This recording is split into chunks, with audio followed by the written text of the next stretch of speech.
Hi guys. Tonight I'll take you on a quiet, wandering journey into a world that feels distant, veiled in silk and shadow.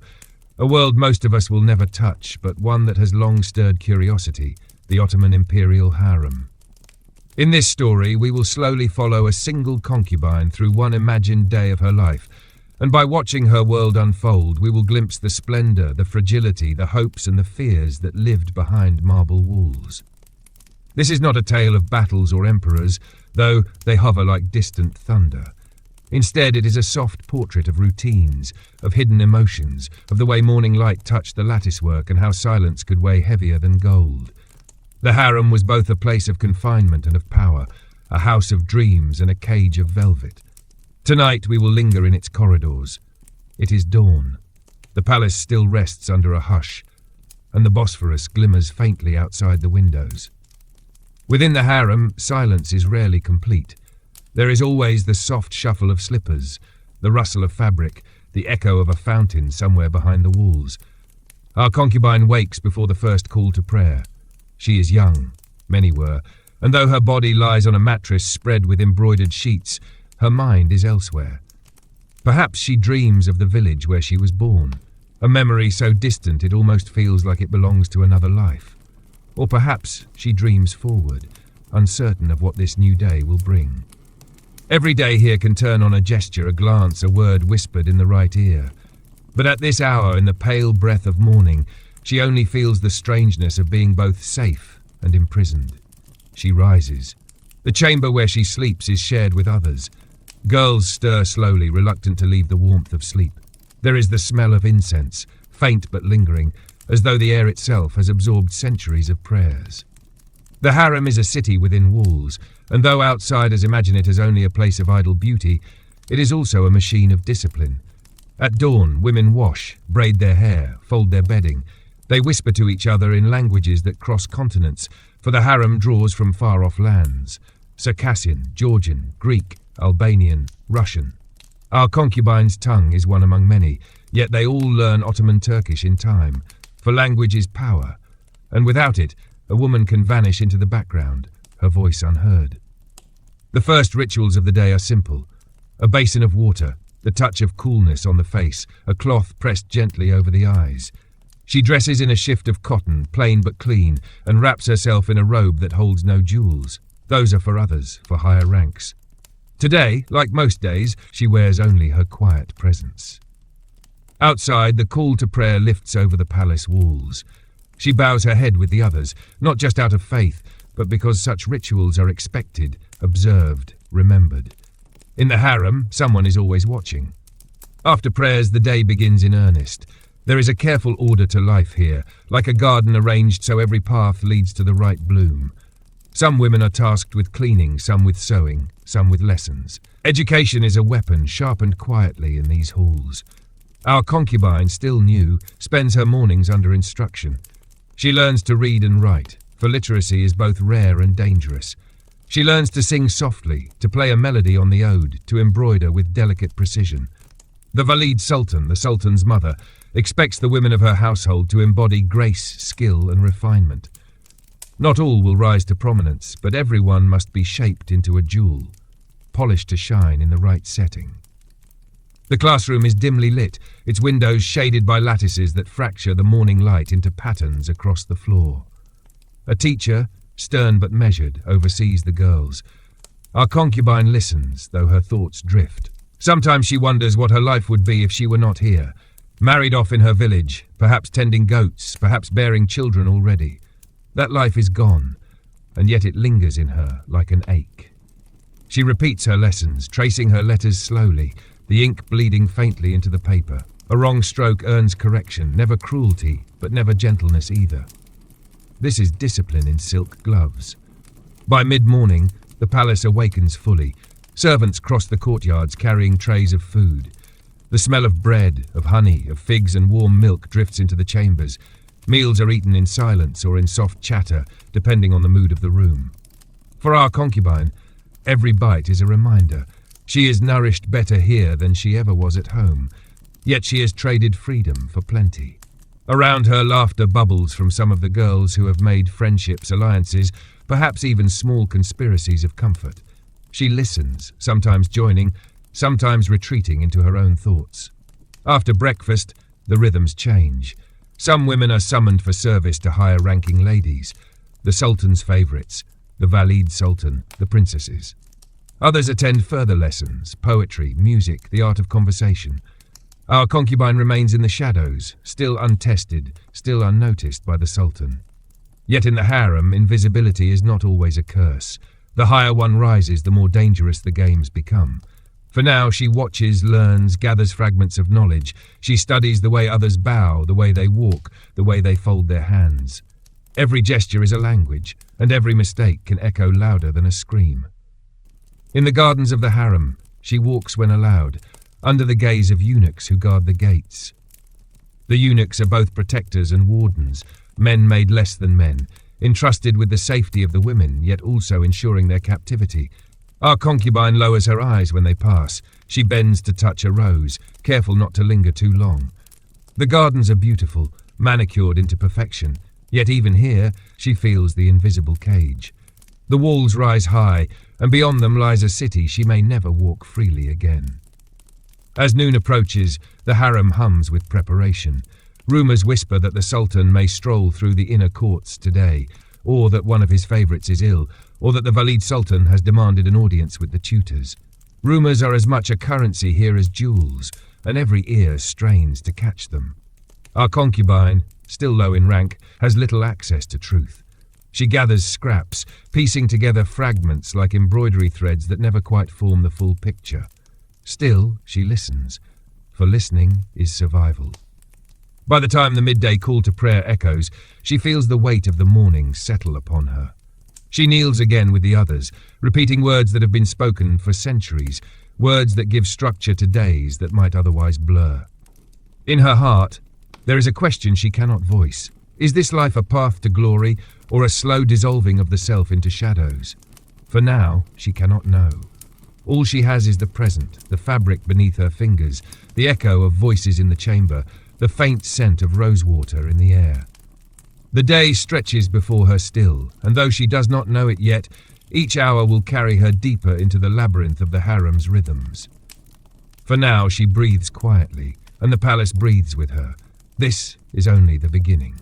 The afternoon light drifts lazily through latticed windows, softened into golden fragments that scatter across carpets and cushions. In this hushed cocoon, the air is warm, perfumed with a faint trace of rosewater and musk.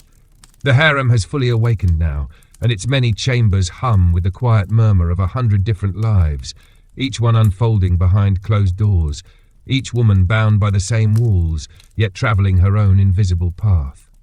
Our concubine, still young and untested, finds herself moving with the currents of the day, careful not to draw unwanted attention, careful to breathe in rhythm with the place that has swallowed her whole. After the midday prayer, lessons resume. For some, it is poetry recitation, their voices rising like threads, weaving delicate patterns across the still air. For others, it is music, the ode, the neigh, or the soft plucked strings of a qanun. The sound floats through the corridors, bending and mingling like smoke. Our concubine sits quietly in her corner, learning the art of embroidery once again. Her needle moves with steady patience, stitching silk threads into motifs of tulips and cypress trees. Each pattern is symbolic, carrying meanings that she only half understands. Life, eternity, faith, love, longing. Her teacher, a woman of older years who once herself waited in these same chambers, corrects her when the stitch strays, reminding her gently that in this world, perfection is demanded in even the smallest gesture. The work is soothing and yet heavy, for beneath every lesson lies an unspoken truth. These are not simply skills for pleasure, but tools for survival. A girl who can recite poetry beautifully, who can sing softly to ease a sultan's heart, who can embroider with elegance, may rise above the others. A girl who fails may remain invisible forever, fading into the background like a shadow. Our concubine stitches and listens, her fingers precise, her eyes lowered, her ears open to everything around her. Outside, in the great courtyards of the palace, life carries on with a different rhythm. The cries of merchants drift faintly from beyond the walls, the echo of distant hoofbeats, the shouts of guards, the call of boatmen on the Bosphorus. All are muffled but never absent. The harem may be sealed from the world, but it is not deaf to it. The women here know the city exists just beyond the stone, glittering and alive, and yet they remain like birds in a gilded aviary, hearing but never touching, dreaming but never stepping beyond the threshold. By mid-afternoon, food is served again. Platters of fruits, rice, and sweet confections are carried into the chambers by servants. The girls gather in groups, sitting cross-legged on cushions, dipping their hands delicately into shared bowls. Our concubine eats quietly, savouring figs and pomegranate seeds, their juice staining her fingertips. She listens to the chatter around her. One girl speaks of a rumour that the Sultan has taken notice of a new favourite. Another laughs softly, dismissing it as foolishness, for rumours bloom and die in these halls like flowers that never bear fruit. And yet each whisper stirs curiosity. Each hint of favour sets hearts beating faster. For the Sultan's gaze is not just affection. It is power. It is escape. It is the possibility of becoming something more than just another shadow. After the meal, the chambers grow quieter. Some of the women rest, reclining on cushions with eyes closed, drifting into brief slumber. Others write letters, though those letters may never leave the harem without permission. Some play at small games with dice or carved stones, a way to pass the endless hours. Our concubine, restless, chooses to walk again in the gardens. The air outside is cooler, touched by the scent of cypress and jasmine. She moves among the paths slowly, her steps measured, always aware of the watchful eyes of eunuchs. Birds dart among the branches above, free in a way she can scarcely imagine. She gazes at them long, her heart tugged by a longing she cannot voice. In the gardens, conversations grow more daring. Away from the direct presence of tutors, the women speak more freely, though never recklessly. A girl from Circassia whispers of her homeland, where the mountains rise like guardians and the rivers run cold and clear. Another tells of a song she once heard in a village far to the west, a song her mother used to sing before she was taken. These fragments of memory hang in the air like threads of a tapestry woven from loss and longing. Our concubine listens, sometimes sharing a detail of her own childhood, sometimes staying silent. The past is a dangerous companion here, for too much memory can break a heart already confined. As the sun begins its slow descent, the palace shifts once more. This is the hour when anticipation thickens, when every woman prepares herself for the possibility, however slim, of being summoned. Baths are drawn in marble chambers, their water steaming, scented with oils. Women wash carefully, their hair combed and perfumed, their skin rubbed with delicate powders. Even those who will never be called must maintain readiness, for the possibility always lingers. Our concubine watches the rituals, partakes in them when instructed, though she feels the strangeness of adorning herself for a gaze that may never fall upon her. Still, she understands. Readiness itself is survival. The baths are places of both beauty and danger. Steam curls through the air, cloaking marble walls in mystery. Here the women speak in softer tones, half hidden by mist, their words carrying secrets. Alliances form here, whispered promises, quiet bargains. A compliment offered may be genuine, or it may be a trap.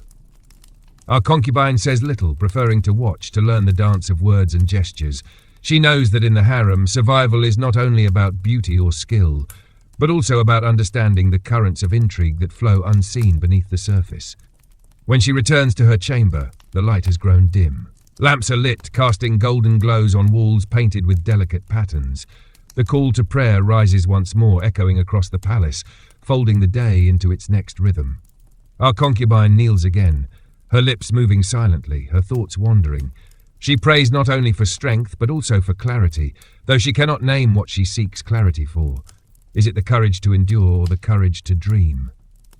As evening deepens, music stirs in the distance. Somewhere, in one of the grand halls, musicians play for the Sultan.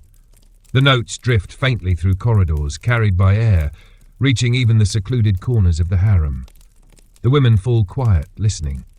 Some imagine themselves there, their voices rising in song, their movements graceful in dance. Some dream of being noticed. Our concubine listens, her heart beating with both wonder and unease. The music feels like a reminder that behind every quiet hour there is the pulse of power, the weight of choices made far above her. The night approaches slowly, a curtain of velvet drawn across the palace. The day is not yet done, but already the shadows lengthen. For the women of the harem, night can bring peace, or it can bring summons. And as she folds her robe and sits in silence, our concubine waits, caught between fear and hope, knowing that even in stillness the palace never truly sleeps. The evening settles like a velvet shroud over the palace, heavy and serene, yet alive with quiet anticipation. Beyond the harem walls, the city glimmers with lanterns that flicker along the Bosphorus, their lights scattered across the water like tiny stars adrift.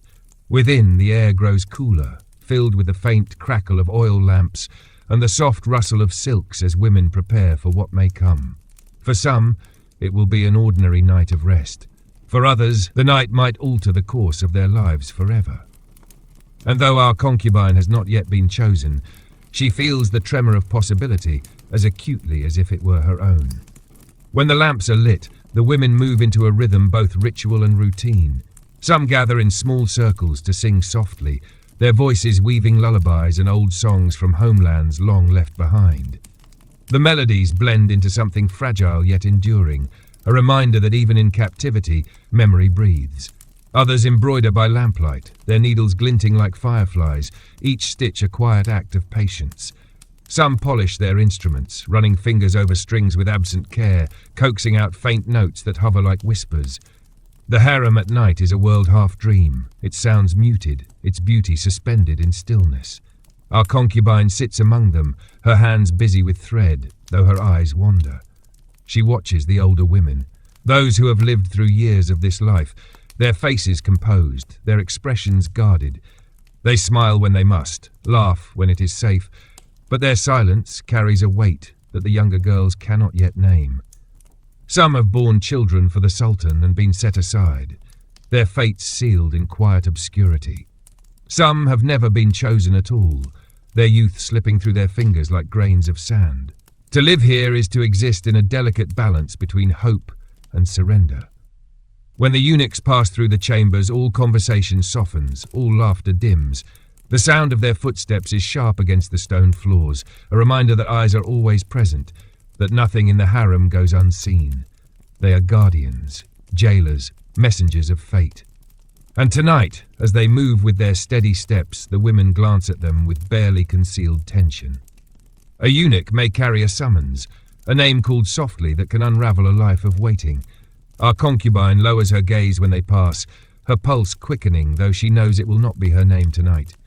Still, the heart beats faster at the thought, for every night carries the chance of change. Dinner is served in long, slow waves. Platters of rice, lamb stewed in spices, and sweet pastries filled with nuts and honey are carried in. The fragrance fills the chamber, rich and intoxicating, though the women eat delicately, each bite measured. They are trained not to eat greedily, for even the act of dining can be judged. Elegance must be constant, even in hunger. Our concubine eats quietly, savouring the richness of flavours she once could never have imagined. Yet with every bite she feels the strangeness of feasting in captivity, abundance tied tightly to the loss of freedom. After the meal, the palace hums with a different energy. Some women are dismissed to their chambers, to rest or to whisper in the dark.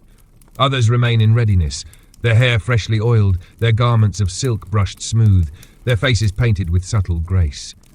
The younger girls watch them with wide eyes, imagining themselves in such finery, imagining what it might mean to step into the Sultan's gaze.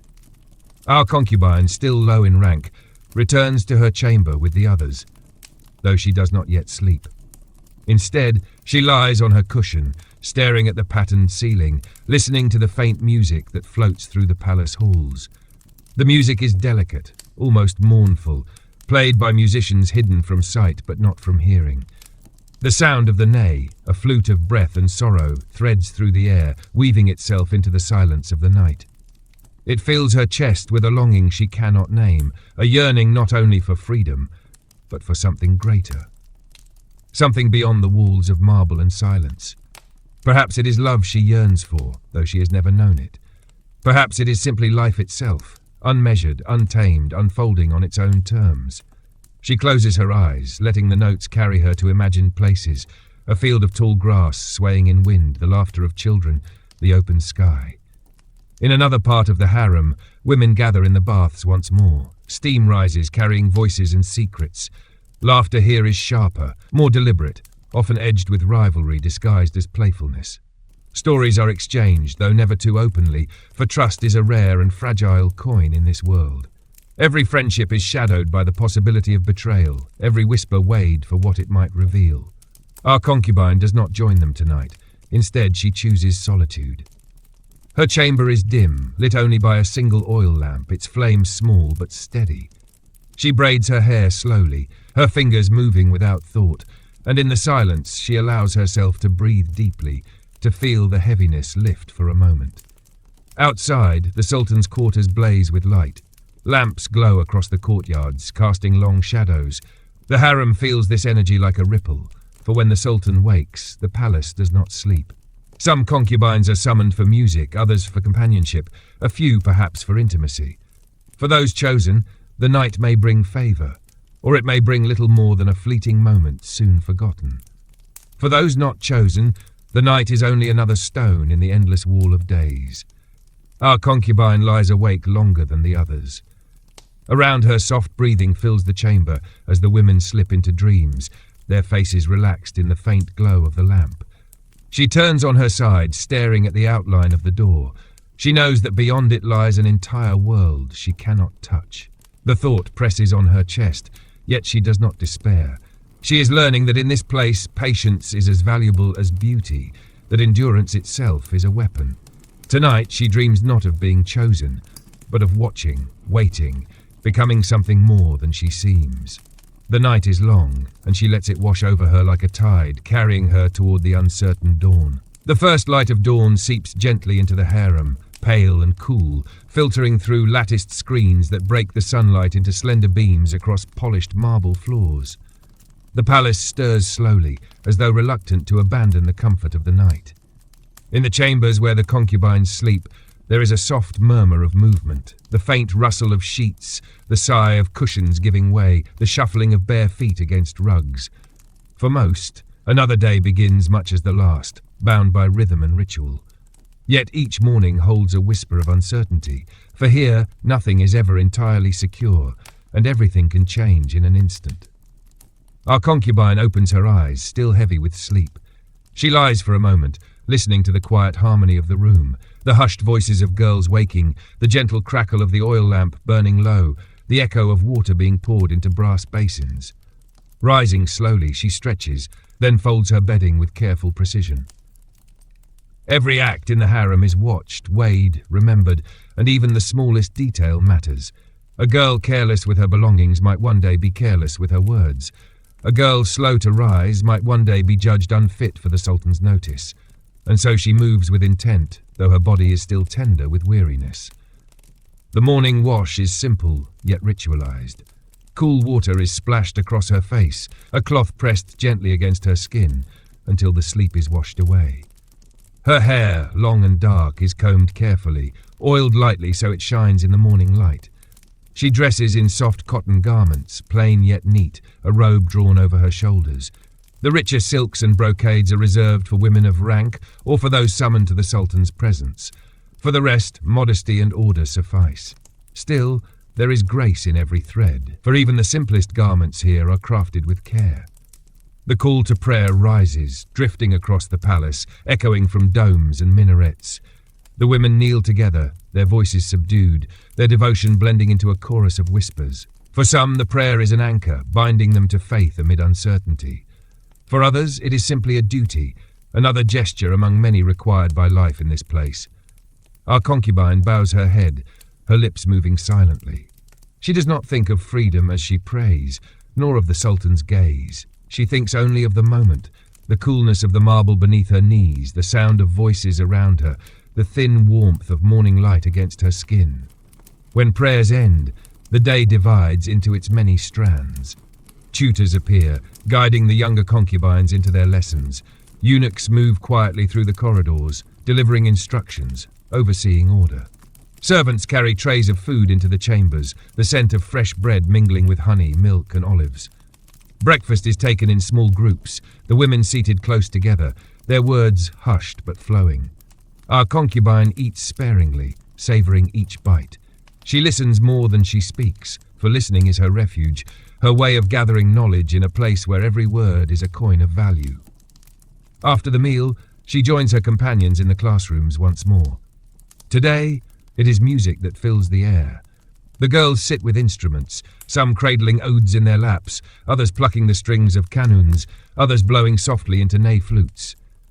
Their teacher, a man trusted by the Valid Sultan, walks among them, his sharp ears attuned to every note. A wrong sound draws correction, but never cruelty.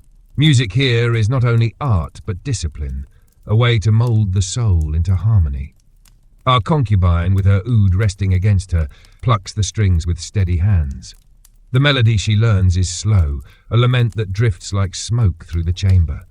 She does not know its origin, only that it carries a weight of sorrow and longing that feels familiar, as if the music itself remembers what she has lost. The hours pass in this quiet rhythm. When her fingers grow weary, she exchanges her ode for needle and thread, continuing her embroidery. The pattern today is of tulips, the flower beloved by the Ottomans, symbol of beauty and perfection. Her stitches are careful, each one a meditation. Around her, the chatter of the other girls rises and falls like waves, sometimes warm, sometimes edged with rivalry. Friendships here are delicate, as fragile as the silk threads in her hands. She smiles when it is safe, nods when expected, but deep inside she holds her silence close, guarding it like a treasure. By midday, the palace stirs with more energy. Eunuchs pass briskly, their steps quick, their faces unreadable. Rumours begin to ripple once again. It is said that the Valid Sultan will hold a small gathering this afternoon, a private display of the younger concubine's progress. For some, this is a chance to shine, to catch the eye not of the Sultan but of his mother, whose influence shapes the fates of all. Our concubine hears the whispers, her heart quickening. She is too new, too unpolished to be chosen for such a presentation, but still the thought fills her with a strange mixture of fear and longing. The heat of noon presses against the palace walls, softened by the gardens that bloom within. Once their lessons end, the women are allowed to walk under the shade of cypress trees. Our concubine drifts along the paths, her steps quiet, her gaze lifted to the fragments of sky visible between the walls. The air is fragrant with jasmine, the fountains murmur softly and birds dart from branch to branch. She watches them, her heart aching with the sight. Freedom is a bird in flight, effortless and unbound. She knows she may never taste it again, and yet she cannot stop longing. In the gardens, conversations turn once more to the currents of rumour. One girl insists the Sultan will soon seek new favourites. Another scoffs that such talk is reckless. The older women remain silent, their faces unreadable, for they have seen too many such whispers bloom and wither. Our concubine listens, her silence once again her shield. She wonders what she would do should her name one day be called. Would she embrace it as destiny or recoil from it as a trap? The answer eludes her, lost in the haze of possibility. As afternoon deepens, the eunuchs arrive with quiet authority, summoning a few of the more polished girls to prepare for the Valid Sultan's gathering. The chamber fills with hurried whispers, with the sound of silk being smoothed, of hair being brushed and adorned. Our concubine is not among those chosen, yet she watches closely, studying the ritual of preparation. She sees how each girl carries herself, how every gesture is practiced, how even nervousness is veiled beneath poise. This, too, is a lesson, perhaps the most important of all. When the chosen girls depart, the chamber falls into a hush. Those left behind return to their tasks, though a quiet heaviness lingers. To be chosen is both a blessing and a danger. To be passed over is both a mercy and a loss. Our concubine bends again over her embroidery, her needle moving with steady rhythm, her thoughts wandering to what might be happening beyond her reach. She imagines the Valid Sultan seated in her chamber, regal and commanding, her gaze sharp as a blade, her word carrying the weight of destiny. She wonders if she will one day stand before that gaze, her future hanging in the balance. By the time the sun lowers toward the horizon, the palace breathes a little easier. The chosen girls have not yet returned, and the others settle into the familiar routine of evening. The call to prayer echoes once more, folding the day into silence. Our concubine kneels, her lips moving in quiet prayer, though her thoughts stray toward the unseen gathering, toward the unseen eyes that shape every fate in these walls. She prays not for glory, nor even for freedom, but for the strength to endure whatever path unfolds before her. The light fades, lamps are lit, and the harem shifts into its nocturnal rhythm once again. For our concubine, the day has been long yet uneventful, a repetition of many before it. Yet beneath the surface she feels the quiet currents of change moving, invisible but present. As if the palace itself is whispering to her in the language of silence. She lies awake that night, listening once more to the distant music that drifts through the halls, wondering when, if ever, her life will alter with the calling of her name. Night descends once more upon the sprawling palace, the sky outside cloaked in velvet darkness, pierced only by the glow of lanterns bobbing gently along the Bosphorus. Within the harem, lamps flicker softly, their golden light casting shadows that dance across the walls. The atmosphere is hushed yet charged, as if the very air is holding its breath. For those who have returned from the Valid Sultan's gathering, whispers linger, carrying fragments of what transpired, her stern gaze, her measured words, her subtle nods of approval. For those who were not chosen, curiosity burns quietly, though few dare ask too directly. In this place, secrets are both currency and danger. Our concubine lies awake longer than usual, her mind turning over the stories drifting back into the chambers. One girl claims the Valid Sultan praised her embroidery, another insists her singing drew a smile. Some embellish, others downplay, each weaving her own tale of what might lead to favour. Our concubine listens, her face composed, though inside she feels a stirring of questions. What would it be like to stand before the Sultan's mother? Would the weight of her eyes crush her or lift her into visibility? These thoughts accompany her into sleep, a restless slumber filled with dreams she cannot fully remember upon waking. Dawn breaks quietly. The cycle begins again. She rises, washes, and dresses with the same ritual precision as before. Yet something feels different this morning, though she cannot name it. Perhaps it is the murmurs that continue from the previous day's gathering, or perhaps it is her own restless anticipation, the sense that her days of invisibility will not last forever. The call to prayer drifts across the palace, folding her thoughts into silence. She kneels with the others, her lips moving softly, her heart steady, though beneath it beats a note of impatience she cannot quite suppress. Breakfast follows, a simple meal of bread, cheese, olives, and sweetened milk. The girls sit together, their conversations muted. Some are weary, their eyes heavy with sleeplessness, while others are bright with eagerness, already preparing for the lessons ahead. Our concubine eats sparingly as always, her thoughts half on the food, half on the conversations swirling around her. She learns without asking questions, taking in details that others might miss. It is a habit now, as natural as breathing. When the tutors arrive, the women disperse into their lessons. Today, our concubine is summoned not for music, but for language. The Ottoman court speaks many tongues, Turkish, Arabic, Persian, and mastery of them all can shape one's destiny. She sits with her instructor, a stern woman with eyes that miss nothing as she copies lines of poetry onto parchment. Her script is careful, each stroke of the reed pen deliberate. The verses are in Persian, filled with metaphors of gardens, nightingales, and hidden longing. As she writes, she wonders if these words were once written for women like her, beautiful yet confined, treasured yet silenced. The thought lingers, pulling at her as she continues her task. The lesson stretches long into the morning, the room filled with the scratching of pens, the soft murmur of verses recited aloud. Some girls falter, their accents betraying their origins, but the instructor is patient, correcting them with quiet firmness. Our concubine focuses intently, determined not to draw criticism. She knows that even in the smallest tasks, reputations are built. A girl who learns quickly is remembered. A girl who stumbles too often fades into the background. And so she writes, her hands steady, her mind absorbing every word like water sinking into dry earth. By midday, the palace hums with greater activity. Eunuchs move briskly, carrying messages, guiding servants, ensuring that order is maintained. The concubines return briefly to their chambers for food, the air filled with the fragrance of stewed lentils and roasted fowl. As she eats, our concubine hears whispers of the Sultan's movements.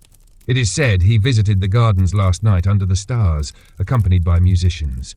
It is said he spoke quietly with one of his favourites, laughing in a way that softened even the hardest hearts. Rumours, always. Yet in this place, even rumours are seeds, and every woman wonders if one might grow into truth. After the meal, she joins others in the gardens. The air is warm, filled with the hum of bees among the blossoms, the gentle trickle of fountains. She walks slowly along the paths, her eyes lowered, her thoughts drifting. Around her, the other women talk softly, some boasting of small victories, others clinging to memories of home. She listens, occasionally offering a quiet word, though she never reveals too much. To reveal too much is to risk being known, and to be known too soon can be dangerous. As the afternoon lengthens, she is summoned to join a group preparing for another performance. Though not yet chosen to stand before the Valid Sultan or the Sultan himself, she is asked to rehearse with the others. It is a test, she realizes, though not openly stated. Every step, every note, every gesture is noted, filed away, remembered. The eunuchs watch from the edges, silent, their eyes sharp. The older women watch as well, their faces masks of composure. Our concubine feels the weight of their attention as she moves through the practiced motions, her hands graceful, her voice soft but steady. She does not aim to dazzle, she aims to endure, to be remembered not for brilliance, but for quiet strength. The rehearsal ends, and the women disperse once more. Some are pleased, whispering of their own excellence. Others fret, convinced they have faltered. Our concubine remains silent, though inside she feels a flicker of pride. She did not stumble. She did not falter. She was seen, if only briefly. And in the harem, sometimes that is enough to shift the course of a life. As evening draws near, the palace prepares once more for the night. The baths are opened, steam rising into the marble domes, carrying the fragrance of oils and herbs. Women wash, adorn themselves, braid their hair. The atmosphere is charged, as though every lamp, every polished surface, every whispered word carries a hidden meaning. The Sultan's gaze might fall upon any of them tonight, or it might not, yet all prepare as if it will. To neglect readiness is to risk everything. Our concubine moves through these rituals with quiet composure. She does not allow herself to hope too much, nor to fear too much. Instead, she focuses on the details, the way her hair shines after being brushed, the feel of silk against her skin, the rhythm of her own breath as she steadies herself. She knows the game has only begun, and that the nights ahead may hold more than she can yet imagine.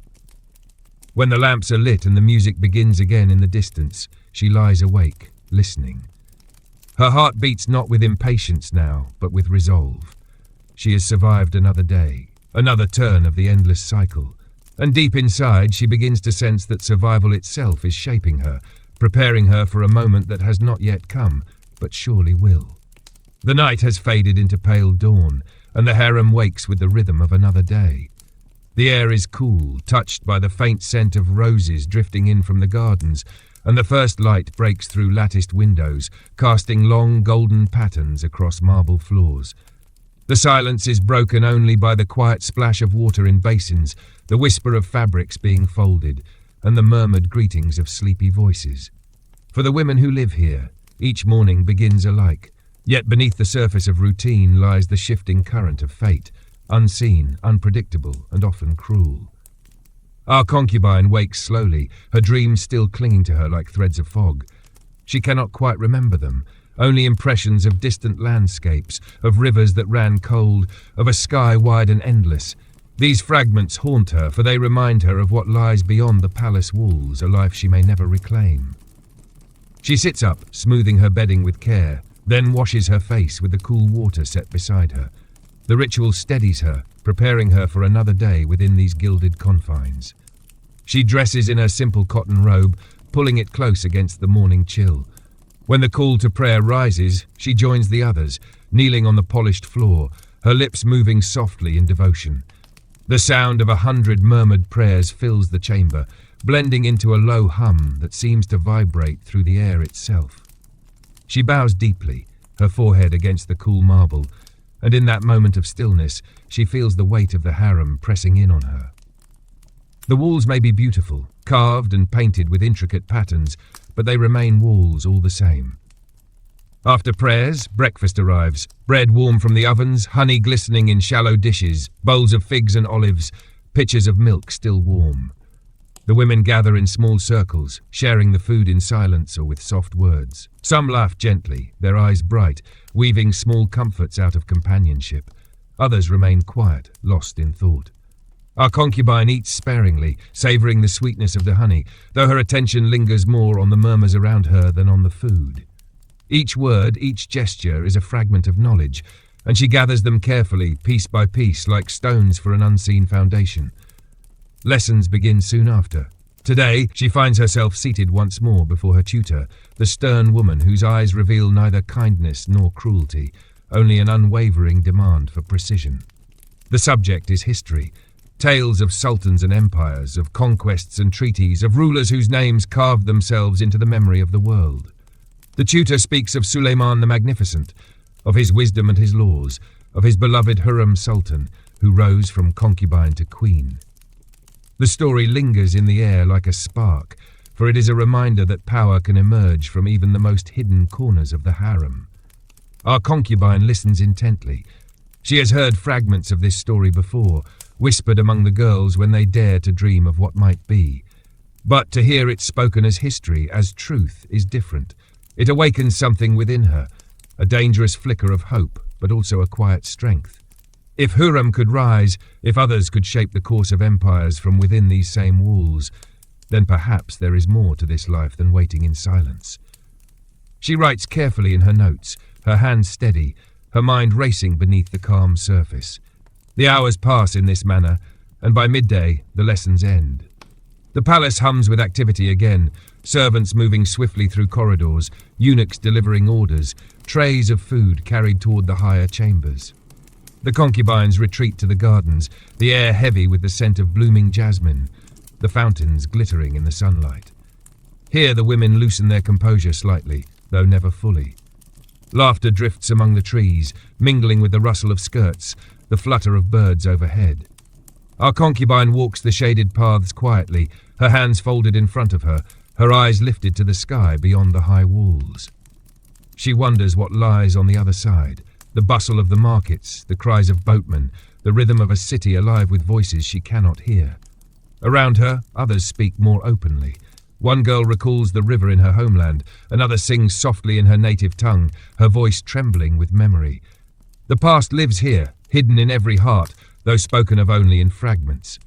The afternoon brings rehearsals once again. This time, the women gather in a grand chamber, its walls painted with golden patterns, its ceiling high and arched. They are instructed to prepare for a small performance that will be presented in the coming days. Not for the Sultan, but for one of his sisters, a princess who wields influence in her own way. The women line up, their garments smooth, their hair adorned with delicate veils. The eunuchs watch in silence, their eyes sharp, ensuring that order is maintained. Our concubine takes her place among them, her hands trembling slightly as she prepares to sing. The melody is one she has practiced many times, a song of longing and beauty, its verses heavy with metaphor. When her turn comes, she draws in a steady breath, then lets her voice rise. It is not the most powerful voice in the chamber, nor the most practiced, but there is something in its softness, in its sincerity, that draws attention. The eunuchs glance at her, noting her composure, her control. It is a small thing, but in the harem, even the smallest thing can shift the winds of fortune. When the rehearsal ends, the women disperse once more, some pleased, others anxious. Our concubine says nothing, though inside she feels a flicker of quiet pride. She had not faltered. She had been seen, if only for a moment. The rest of the day unfolds in familiar rhythm. Meals taken in silence, baths drawn in marble chambers, hair combed and braided, faces adorned with subtle touches of kohl and rosewater. Yet beneath the routine, she carries the memory of her song, the way her voice lingered in the air, the way the eunuch's eyes had followed her.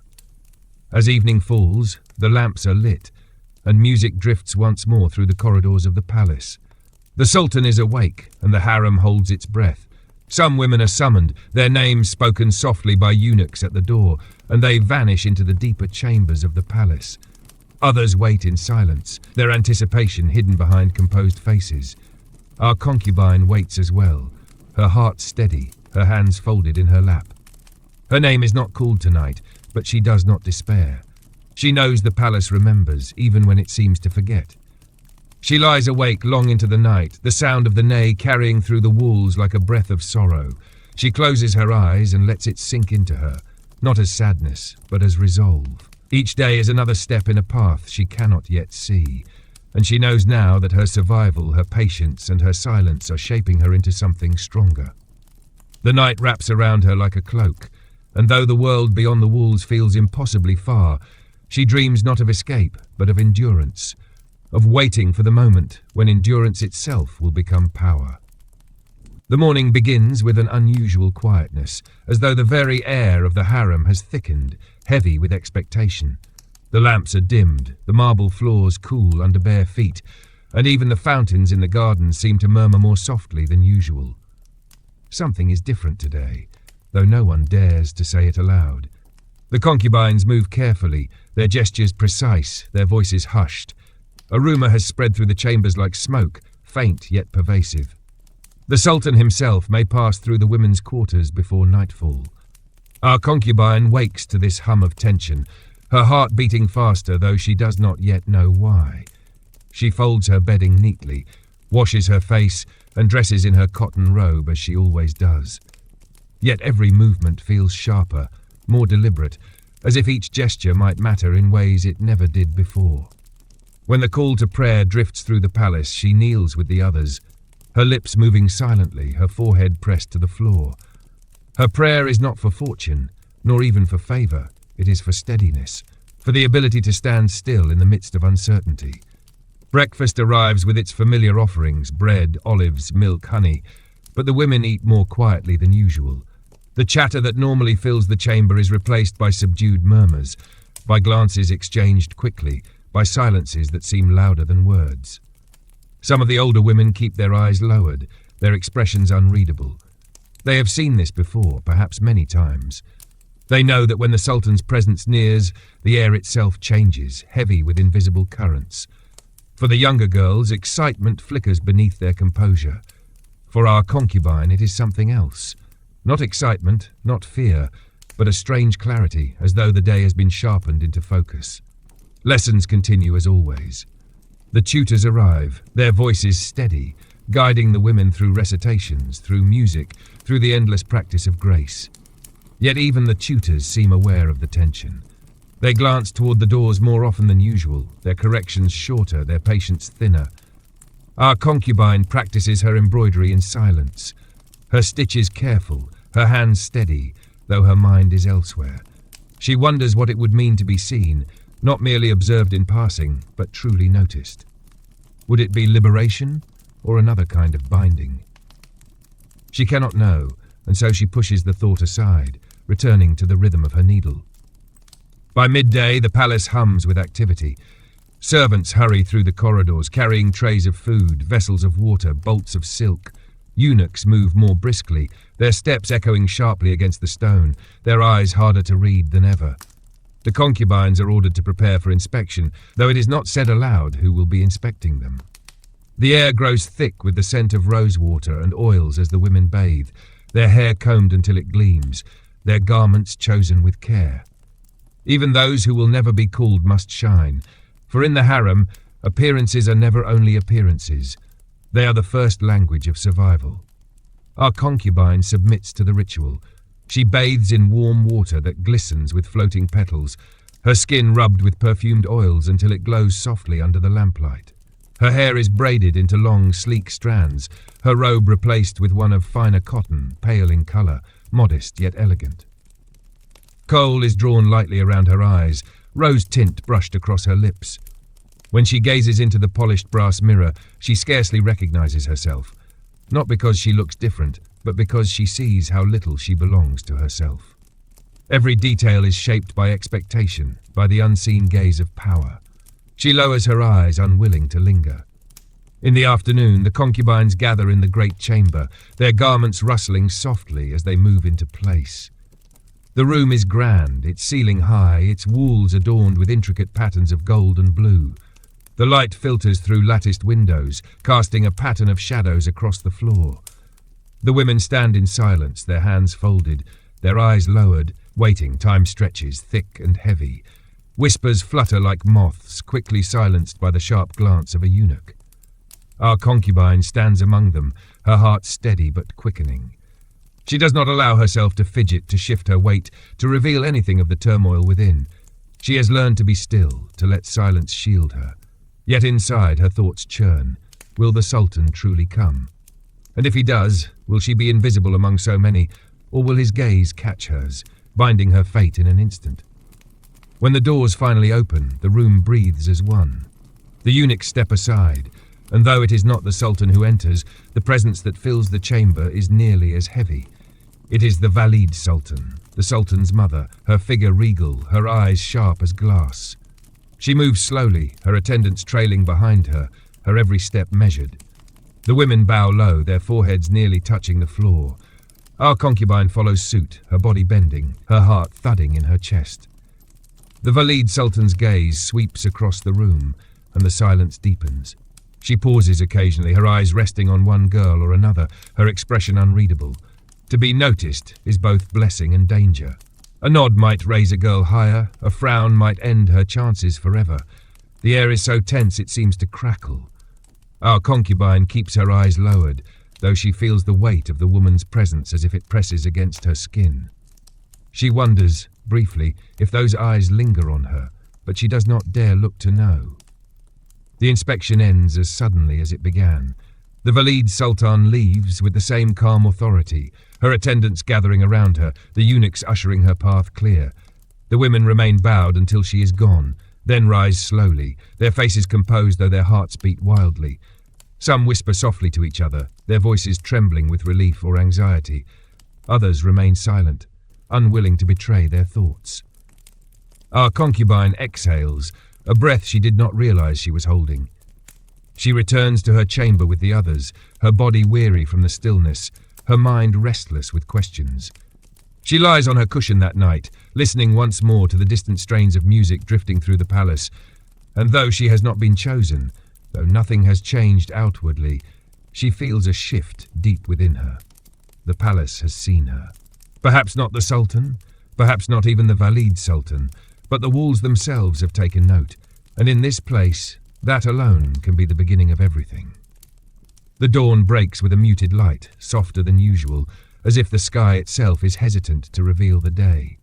Within the harem, the rhythm of life begins again, quiet movements, the splash of water into basins, the soft murmur of prayers rising into the still air.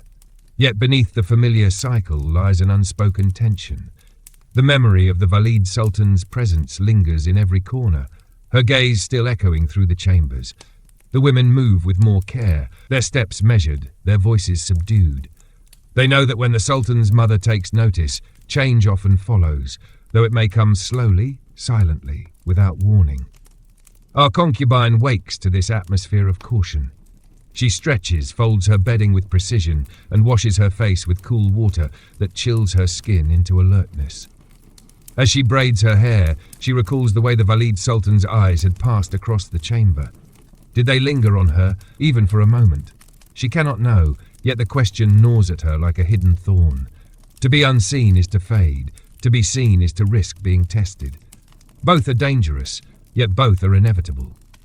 Breakfast is served as always, bread, figs, bowls of yogurt and honey, but the meal is quieter than usual.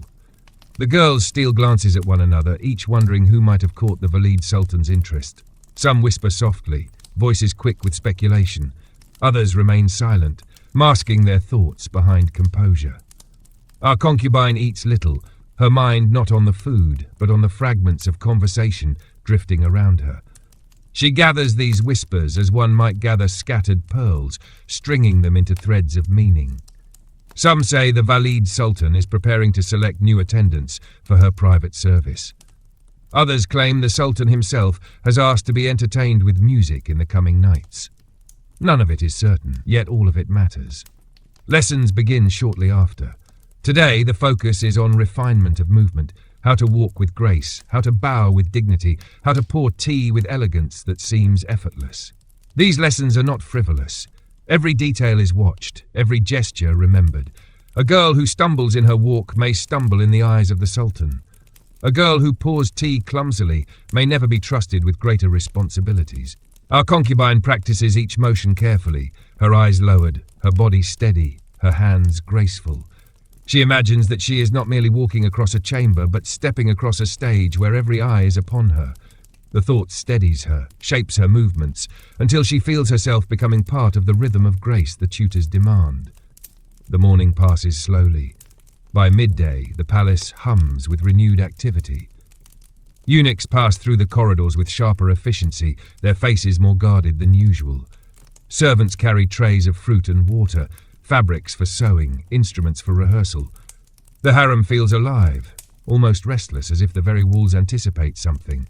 In the gardens, the women walk among blooming roses and tall cypress trees, their voices hushed but urgent. Whispers of selection fill the air. One girl claims to have overheard a eunuch speaking of a performance before the Sultan himself. Another insists that the Valid Sultan has already chosen her attendants in secret. The truth remains hidden, yet the effect is the same. Every woman sharpens herself like a blade prepared for use. Our concubine drifts along the garden paths, her steps slow, her mind turning over these rumors. She listens without joining, her silence once again her shield. She bends briefly to touch the petals of a rose, careful not to linger too long, careful not to seem distracted. A eunuch passes nearby, his eyes scanning the women, and she lowers her gaze instantly. To meet those eyes directly is dangerous, for the eunuchs are not merely guards, they are observers, the messengers of power. She knows that even her smallest gesture may be carried elsewhere, repeated, remembered. When the afternoon comes, the women are summoned for another rehearsal. This time the chamber is more lavish, its walls draped in silk, its lamps glowing warmly against golden patterns.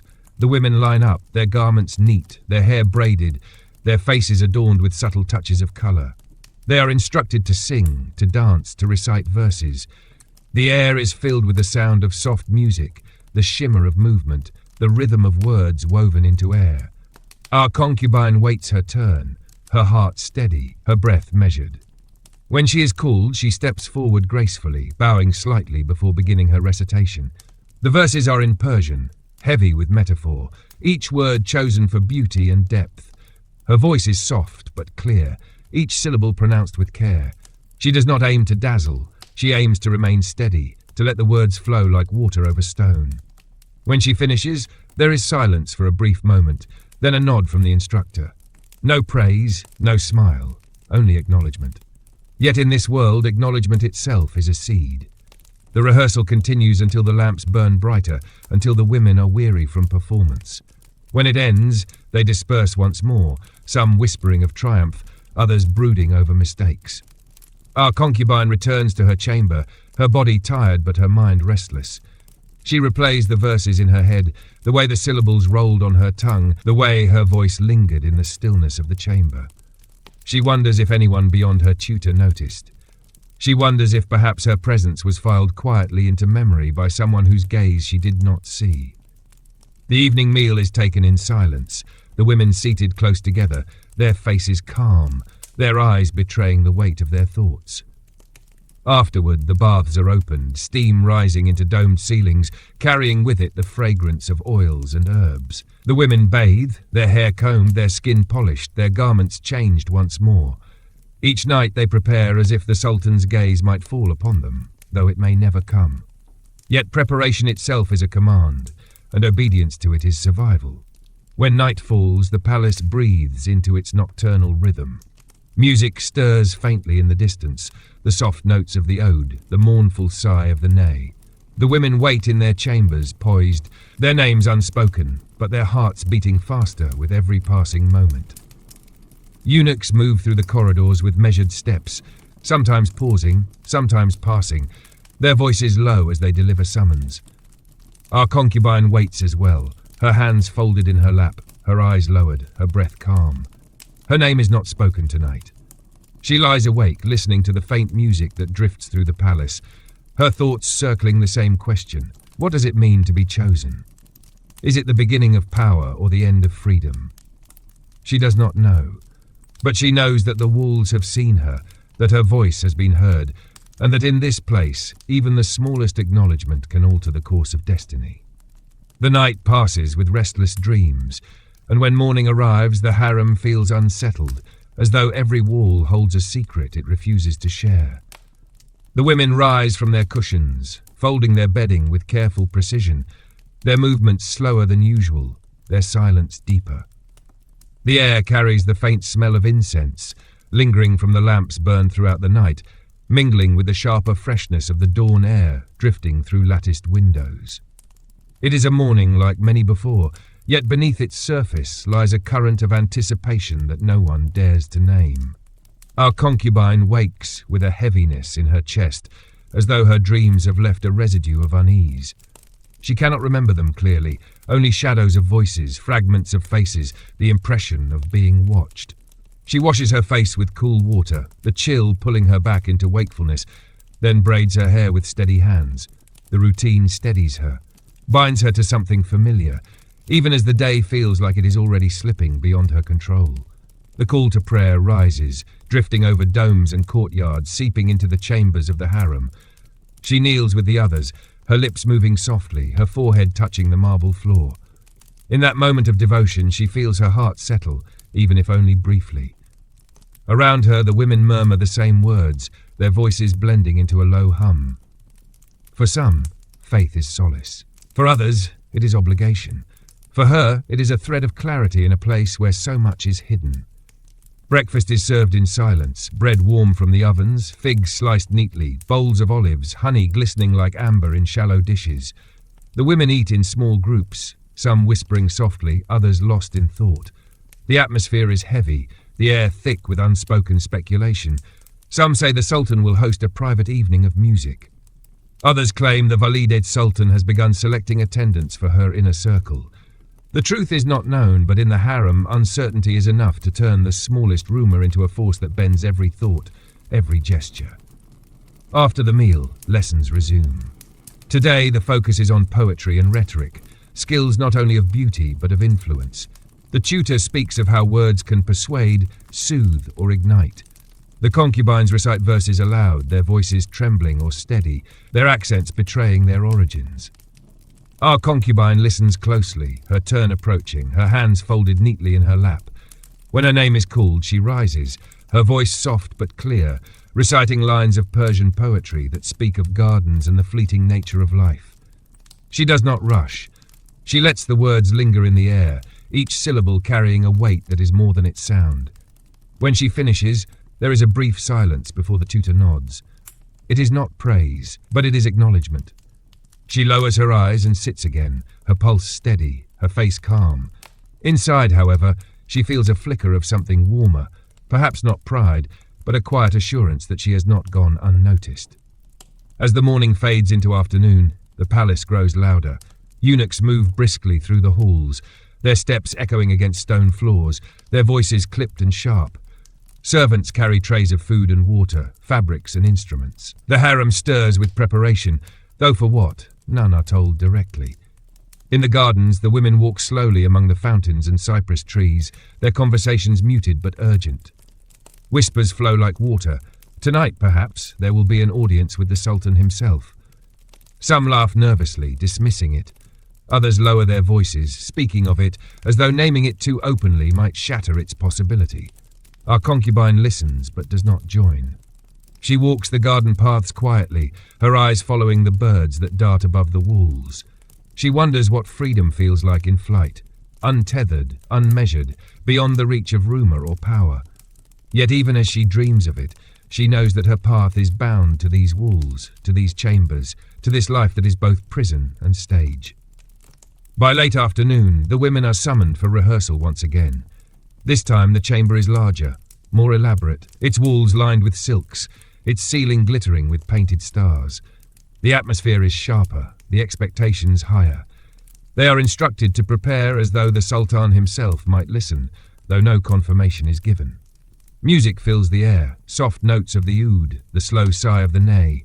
The women sing, dance, recite, their movements polished, their voices controlled. Our concubine takes her place among them. When her turn comes, she steps forward, her body poised, her hands steady. She sings a melody she has practiced many times, her voice gentle, threaded with sorrow and longing. It is not the strongest voice in the room, but it carries something else: sincerity, fragility, a quiet truth that does not seek to impress but simply to be heard. When she finishes, there is no applause, only silence, and then a nod from the eunuchs observing at the edges. A nod is enough. A nod means she has entered memory. The rehearsal ends with exhaustion. The women return to their chambers, their bodies weary, their minds restless. Some whisper eagerly, convinced that tonight will bring change. Others brood in silence, fearing disappointment. Our concubine remains composed, though her thoughts whirl. She bathes once more, her skin perfumed with oils, her hair combed until it gleams, her robe chosen with care. Preparation has become second nature, a ritual as much spiritual as physical. When night falls, the palace is alive with anticipation. Lamps blaze across courtyards, music stirs faintly in distant chambers, eunuchs pass through corridors with purposeful steps. The women wait, poised, their names unspoken, but their hopes burning. Each one listens for the sound of footsteps approaching their door, for the whisper of a name that might alter everything. Our concubine waits as well, her body still, her breath steady. Her name is not called.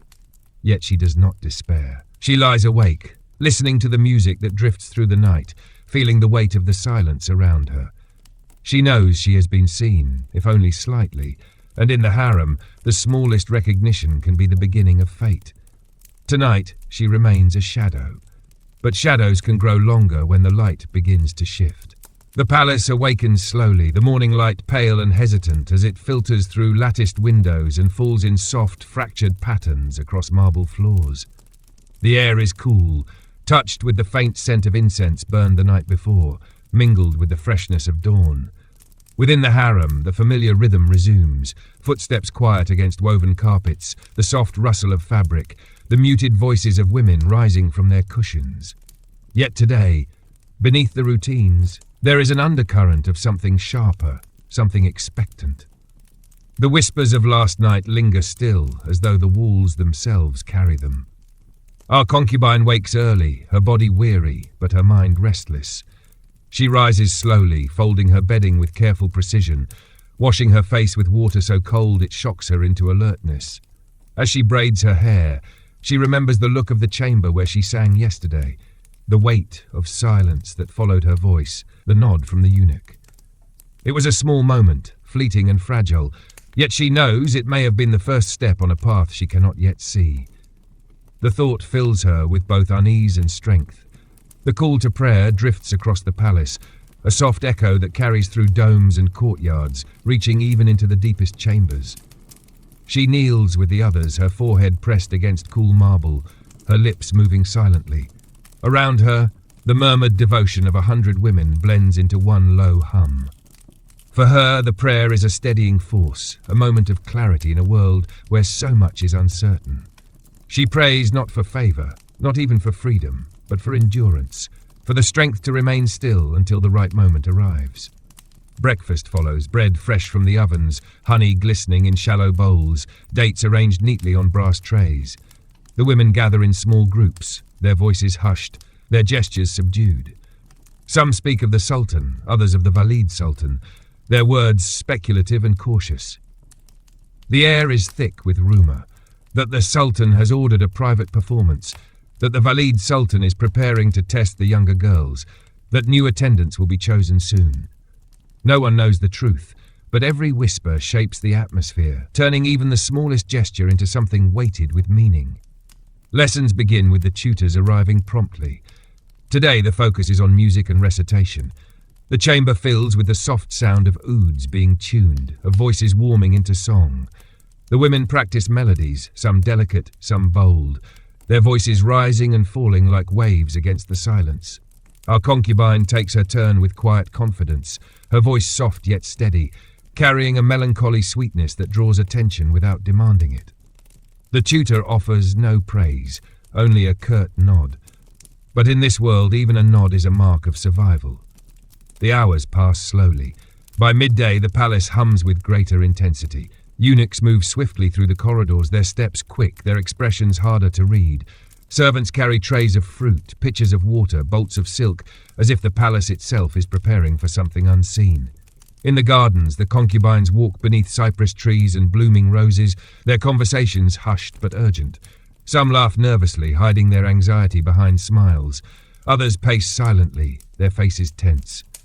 The whispers are louder now. Tonight there will be a gathering. Tonight the Sultan may listen. Our concubine walks among them, her steps measured, her eyes lowered. She listens but says little, as she always does. The silence is her shield, her way of surviving without drawing fire. Yet inside, her thoughts move quickly. If the rumors are true, tonight may change everything. She does not know whether to hope for it or to fear it. To be chosen might be fortune, or it might be the beginning of something she cannot escape. She inhales the scent of roses, listens to the fountain's steady murmur, and tries to hold her thoughts still. In the late afternoon, the women are summoned once more to rehearsal.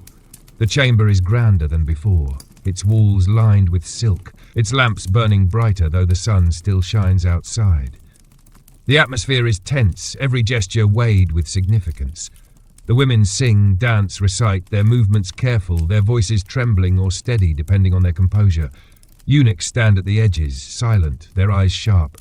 Nothing escapes them. Not a faltering step, not a misplaced glance, not even the faintest tremor of hesitation. Our concubine steps forward when her name is called. She bows slightly, then begins to recite a poem in Persian. The verses speak of longing, of gardens hidden behind walls, of rivers flowing where no one may drink. Her voice is quiet, yet it lingers in the air, threading through the silence, weaving itself into the attention of those listening. When she finishes, there is a pause, then another nod from the eunuch.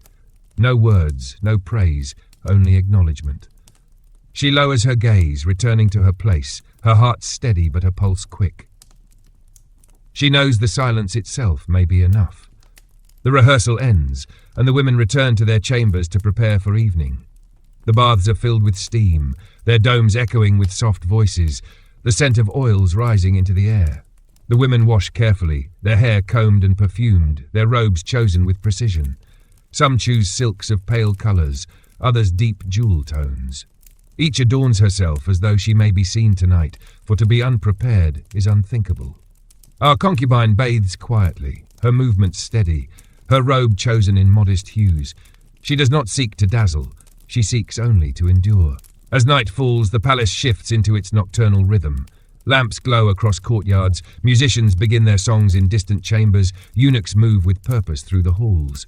The women sit in silence, poised, their eyes lowered, their breaths quiet. Each listens for footsteps, for the soft voice that might call her name.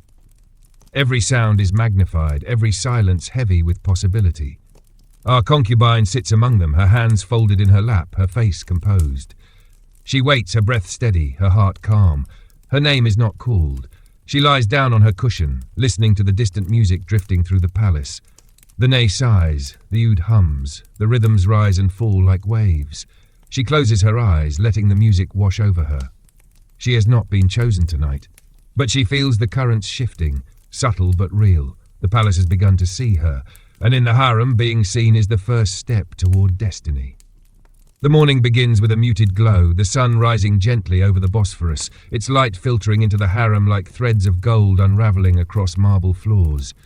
The silence of dawn is delicate, broken only by the quiet rustle of fabric, the muted splash of water, the soft murmur of prayers whispered in unison.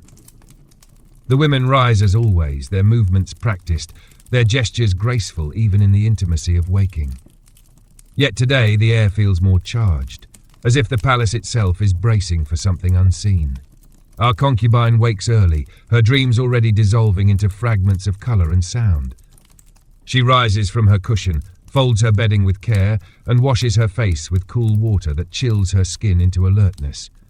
As she combs her hair, her hands move slowly, deliberately, as though each braid is a small act of control against the uncertainty of her days. She dresses in her robe, plain but clean, and waits in silence for the call to prayer. When it comes, drifting through domes and courtyards, she bows deeply, her forehead pressed against the marble floor, her lips moving softly. The ritual steadies her, gives her a rhythm to cling to in a life where so much is unpredictable. Breakfast follows soon after. Bread warm and fragrant, bowls of figs, honey glistening in shallow dishes, cups of sweetened milk. The women gather in their small circles, their conversations subdued but alive with whispers. Some speak of dreams they had during the night, others of rumours that trickled into the chambers after dark. The whispers carry weight, that the Sultan has requested music again, that the Valid Sultan is testing the younger concubines to choose attendants, that new positions will soon be given. No one knows what is true, but every word is treated as if it matters. For in this place, even the faintest possibility can shape a life. Lessons begin with the tutor's arrival. Today, the focus is on refinement in conversation, the art of speaking without offence, of weaving words into something soft yet persuasive. The concubines sit in a circle, each taking turns to answer questions posed by the tutor. Their words are judged not by content, but by rhythm, by tone, by the elegance of expression. Our concubine listens intently, noting how others stumble, how some speak too quickly, how others hesitate. When her turn comes, she lowers her eyes, then responds in a voice calm and measured. Her words are simple, yet the tutor inclines her head slightly, acknowledging the balance in her tone. It is not praise, but it is not dismissal either, and in this world even neutrality can be a gift. The morning passes slowly, each lesson folding into the next. By midday, the palace hums with activity once more. Eunuchs pass briskly through the corridors, their steps sharp, their voices clipped. Servants carry trays of fruit and vessels of water, fabrics of rich colour and texture, instruments carefully polished. The atmosphere is taut with preparation, though no one speaks of it directly. In the gardens, the concubines walk beneath cypress trees, their voices low, their laughter thin and uncertain. The air is warm, fragrant with jasmine and roses, the fountains murmuring softly. Yet beneath the beauty lies unease, the kind that coils invisibly through every step, every glance. Our concubine walks quietly among them, her hands folded in front of her, her eyes lowered. She listens more than she speaks, gathering fragments of conversation. One girl whispers that she saw the Sultan's sister in the palace corridors, attended by a host of servants. Another insists that a private gathering is being prepared, though for whom no one knows. Our concubine gathers these pieces silently, as if collecting stones for a path she cannot yet see. She does not let hope rise, nor fear settle. Instead, she moves like water, shaping herself to the flow of the day. In the afternoon, the women are summoned for another rehearsal. The chamber is vast, its walls painted with golden patterns, its ceiling high and arched. Lamps burn brightly even in daylight, casting a warm glow that fills the room with anticipation. The concubines line up, their garments neat, their hair braided, their faces calm. Music begins softly, the low hum of an oud, the sigh of a neigh, and the women perform, their movements graceful, their voices weaving verses into air. When her turn comes, our concubine steps forward. She bows slightly, then begins to sing, her voice quiet but clear. The melody is a lament, a song of loss and hidden beauty, its verses carrying sorrow like silk. Her voice does not rise above the others, yet it lingers, threading through the silence, pulling attention without force. When she finishes, the eunuchs watching at the edge exchange glances, their faces unreadable. One nods. It is not much, yet it is something. She lowers her gaze and steps back, her heart steady, her body trembling only slightly beneath her robe. The rehearsal ends with exhaustion, the women dispersing into the baths to wash away the sweat and tension of performance. Steam curls through the domed chamber, carrying the scent of herbs and oils. The women speak more freely here, their laughter sharp, their whispers edged with rivalry. Our concubine listens but does not join. She sits quietly, her skin glistening with water, her mind elsewhere. She thinks of the nod she received, of the silence that followed her song. Perhaps it was nothing, or perhaps it was the beginning of something unseen. As evening falls, the palace grows brighter. Lamps are lit in the courtyards, musicians take their places in distant halls, eunuchs move with greater urgency.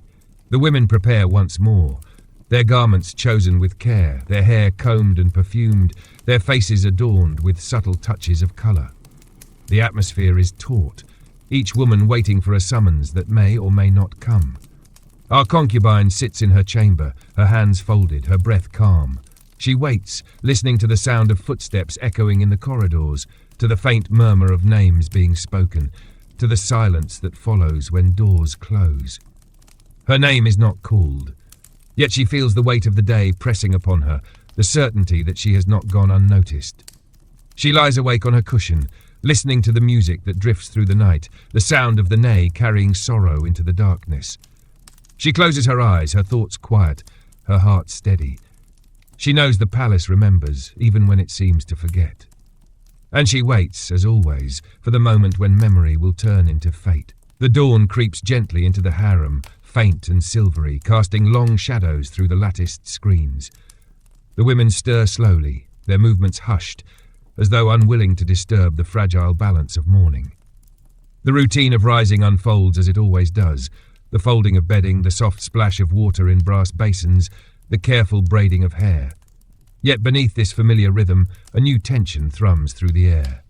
The whispers of the previous day linger still, carrying the weight of anticipation. Our concubine wakes with the same stillness she has learned to cultivate, though her heart beats a little faster. She rises, washes her face, and binds her hair into long, dark braids. As she dresses, she recalls the nod from the eunuchs at rehearsal, the silence that followed her song. Was it nothing more than acknowledgement of duty fulfilled, or had it carried something deeper? She does not know, but the memory clings to her, a quiet flame flickering against the darkness of uncertainty. The call to prayer drifts across the palace, soft and resonant, weaving its way into every chamber. She kneels with the others, her forehead pressed to the marble floor, her lips moving with the familiar rhythm of devotion. Around her, the murmured prayers of 100 women blend into one low hum, steady and unbroken. For her, the moment is more than ritual. It is a space of calm in a life that rarely allows it, a pause in which she can gather herself before the day begins in earnest. Breakfast is served, bread warm and fragrant, bowls of olives, yogurt, honey shining like amber. The women sit in their small circles, their conversations subdued but restless. Rumours flow as always, shaping the air with their invisible weight. Some whisper that the Sultan will indeed call for a performance in the coming nights. Others say that the Valid Sultan is quietly choosing attendants from among the younger women. No one knows what is true, but every word is carried, repeated, believed or doubted, never ignored. In the harem, rumour itself is a form of power. Our concubine eats little, her thoughts wandering even as she listens. She has grown skilled at listening, at piecing together fragments into patterns. She does not chase hope too quickly, nor does she surrender to fear. Instead, she holds herself steady, like water contained by stone, waiting to see which path it will be made to follow. When the tutors arrive, the day folds into lessons once more. Today it is calligraphy, the art of shaping words into beauty with ink and reed pens. The women sit in silence, their hands poised over parchment, their strokes deliberate. The tutor moves among them, correcting posture, guiding hands. Our concubine bends over her work, tracing letters in steady lines. Her script is not yet perfect, but it is careful, measured, precise. She knows that here, as in all things, perfection is less important than discipline. A careless hand betrays a careless heart. She does not allow herself such mistakes. The hours pass, filled with the sound of pens scratching, of verses recited softly, of instructions given in firm but measured tones. By midday, the women are dismissed, retreating to the gardens or their chambers. The palace beyond hums with movement, servants carrying trays of food, eunuchs moving briskly, guards pacing with sharp steps. The harem itself feels suspended, caught between routine and expectation, as though every corner waits for something unseen to arrive. In the gardens, the women gather beneath the shade of cypress trees, their robes bright against the greenery, their voices hushed but urgent. They speak of selection, of performance, of what it means to be noticed. Some confess their hopes boldly, others mask them behind laughter, but all are bound by the same current of longing. Our concubine listens as she walks among them, her hands folded in front of her, her gaze lowered. She does not join in their words, but she gathers them, filing them quietly in her mind. She has learned that silence is often more powerful than speech. The afternoon brings another summons to rehearsal. The chamber is vast, lit with lamps, though the sun is still high. The atmosphere is tense, the air thick with expectation. The women sing, dance, recite, their voices and movements polished, their faces masks of composure. The eunuchs watch from the edges, silent, their eyes sharp as blades. Every detail is recorded in their memory, the falter of a note, the hesitation of a step, the tremor of a hand. When her turn comes, our concubine steps forward. She bows slightly, then begins her recitation, lines of Persian poetry written with longing and layered with metaphor. Her voice is steady, her tone soft but unwavering. She does not rush. She lets the words hang in the air, their meaning deeper than their sound, their beauty unfolding slowly. When she finishes, there is silence once more. One of the eunuchs inclines his head faintly. She lowers her gaze, her breath steady, her body trembling only within, unseen by anyone else. She knows the silence means she has left an impression, even if no one speaks it aloud. The rehearsal ends, and the women return to their chambers, their faces calm though their hearts beat quickly. Some whisper excitedly, convinced they have secured notice. Others brood in silence, fearing they have faltered.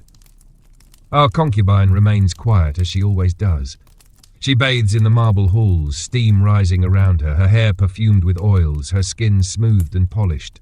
She dresses again in modest robes, her appearance careful but not ostentatious. She does not seek to stand out by force, she seeks only to be remembered by presence. As evening falls, the palace grows luminous. Lamps blaze across courtyards, musicians prepare their instruments, eunuchs move with sharper urgency. The women wait, their names unspoken, their hopes hidden behind composed faces. The silence of anticipation fills every chamber, heavy and unbroken. Our concubine waits as well, her hands folded in her lap, her breath calm. She listens to the footsteps echoing through the corridors, to the murmured voices calling names, to the faint strains of music weaving through the night. Her name is not spoken, not yet. She lies awake on her cushion, her eyes open in the darkness, her heart steady. She knows she is being tested, not by words or by glances, but by time itself. And in this place, patience is the sharpest weapon a woman can wield. The day begins beneath a sky veiled in mist, the Bosphorus hidden behind a thin shroud of grey.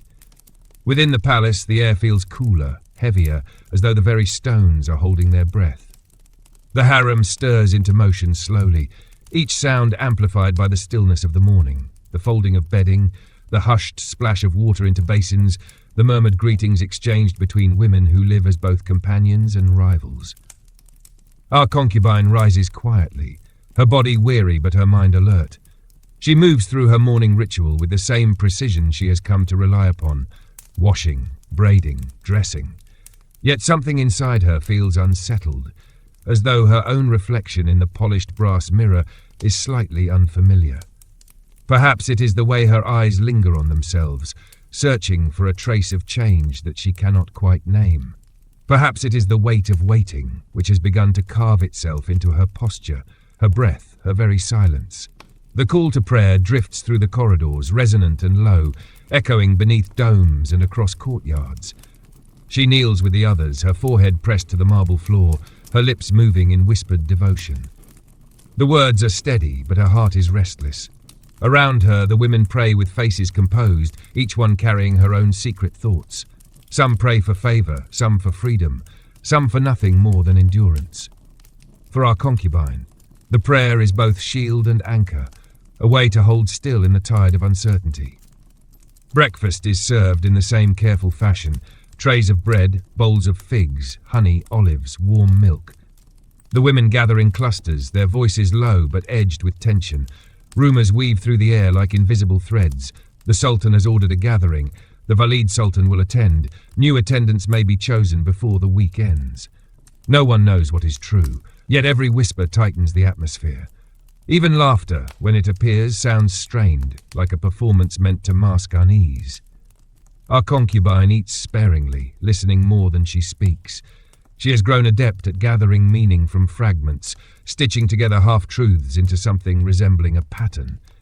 Yet she does not allow herself to lean too heavily on hope. In this place, hope can be as dangerous as despair, each capable of undoing the careful discipline required to endure. Lessons begin with the arrival of tutors. Today, the focus is on the art of comportment during conversation, the delicate balance of voice, gesture, and silence. The women are instructed to respond to questions with poise, to listen without fidgeting, to convey attentiveness without eagerness. Every movement is scrutinized. A misplaced glance may suggest arrogance. A pause too long may reveal uncertainty. The tutor corrects them sharply, though without cruelty. Precision is demanded because precision is survival. When it is her turn, our concubine sits with her back straight, her hands folded gently in her lap. The tutor poses a question, one meant to test her composure. She responds in a calm, measured voice, her eyes lowered but attentive, her words deliberate without being heavy. The tutor observes her closely, then moves on without correction. That absence of rebuke feels like the smallest of victories. She does not smile, but inwardly, she carries the relief like a secret flame. The morning slips into afternoon, and the palace grows more restless. Eunuchs pass through corridors with sharper steps, their faces unreadable, their voices clipped. Servants hurry with trays of fruit, vessels of rosewater, silks folded carefully across their arms. The harem vibrates with expectation, though no announcement is made. The women feel it all the same, the tightening of the air, the way the palace seems to hum beneath their feet. In the gardens, the concubines walk beneath blooming roses, their voices hushed. The fountains murmur softly, the air heavy with jasmine. Some women whisper of the sultan's health, others of the Valid sultan's plans. A few laugh softly, their words edged with rivalry disguised as jest. Our concubine listens as she walks the shaded paths, her eyes lifted to the fragments of sky above the high walls. She wonders if beyond those walls, people in the city feel this same weight, this same waiting. Or is it only within these chambers that anticipation is a constant companion? Later in the afternoon, the summons comes. Another rehearsal, this one with greater formality. The chamber is prepared with care. Lamps lit though daylight still lingers, silks draped across the walls, cushions arranged with precision. The concubines line up, their garments smooth, their hair neat, their faces calm. Eunuchs stand at the edges, their eyes sharp, their silence heavier than words. The women perform one by one, songs, dances, recitations. The air is tense, every movement charged. When her turn arrives, our concubine steps forward, bows lightly, and begins to sing. The melody is soft, a lament that carries sorrow woven into beauty. Her voice does not rise above the others, yet it lingers, threading through the stillness of the room. She sings not with force, but with presence, as though her voice belongs as much to the silence as to the song itself. When she finishes, there is a pause, then a faint nod from one of the eunuchs. She lowers her gaze, steps back and folds her hands once more. The rehearsal ends, leaving the women drained, their composure tested by the weight of expectation. They return to the baths, steam rising into domed ceilings, carrying the scent of oils and herbs. Here, voices are freer, laughter sharper, words more daring. Rivalries slip into speech, cloaked as jest, alliances whispered in corners. Our concubine remains quiet, bathing slowly, her thoughts elsewhere. She is learning that silence can be as protective as walls. Evening descends with deliberate grace. The lamps glow brighter across courtyards, musicians prepare their instruments, eunuchs move with sharper urgency. The women sit in their chambers, their garments chosen, their hair perfumed, their faces prepared. They wait, poised, every ear straining for footsteps, for the whisper of a name that may alter everything. Our concubine waits as well, her hands folded, her breath steady. She listens to the footsteps echoing in distant corridors, to the murmurs of names spoken and doors closing. Her name is not among them. She lies awake as the music drifts through the palace, her eyes open in the dim light, her heart calm. She knows she has not been forgotten. In the harem, the silence of waiting is its own form of test, and she has learned to endure it like stone endures the weather. The morning comes slowly, the sky outside painted with muted shades of rose and gold. Within the harem, the chambers stir awake with the familiar rhythm, the soft padding of bare feet across rugs, the hushed sound of fabric folding, the delicate splash of water into basins. Yet the air feels different today, lighter, though taut with an undercurrent of nervous anticipation. It is as if the palace itself knows that change drifts nearer, carried like a faint wind that cannot be ignored. Our concubine rises with the others, her movements steady, her composure intact. She washes her face, braids her hair, and dresses in her robe, pale in colour but neat and precise. When she looks briefly into the polished brass mirror, she notices how her features seem sharpened by patience, how her eyes carry something deeper than they once did. She lowers her gaze quickly. In the harem, even seeing oneself too intently can feel dangerous, as though desire for recognition is already a kind of disobedience. The call to prayer threads its way through the chambers, soft and resonant, echoing against marble and stone.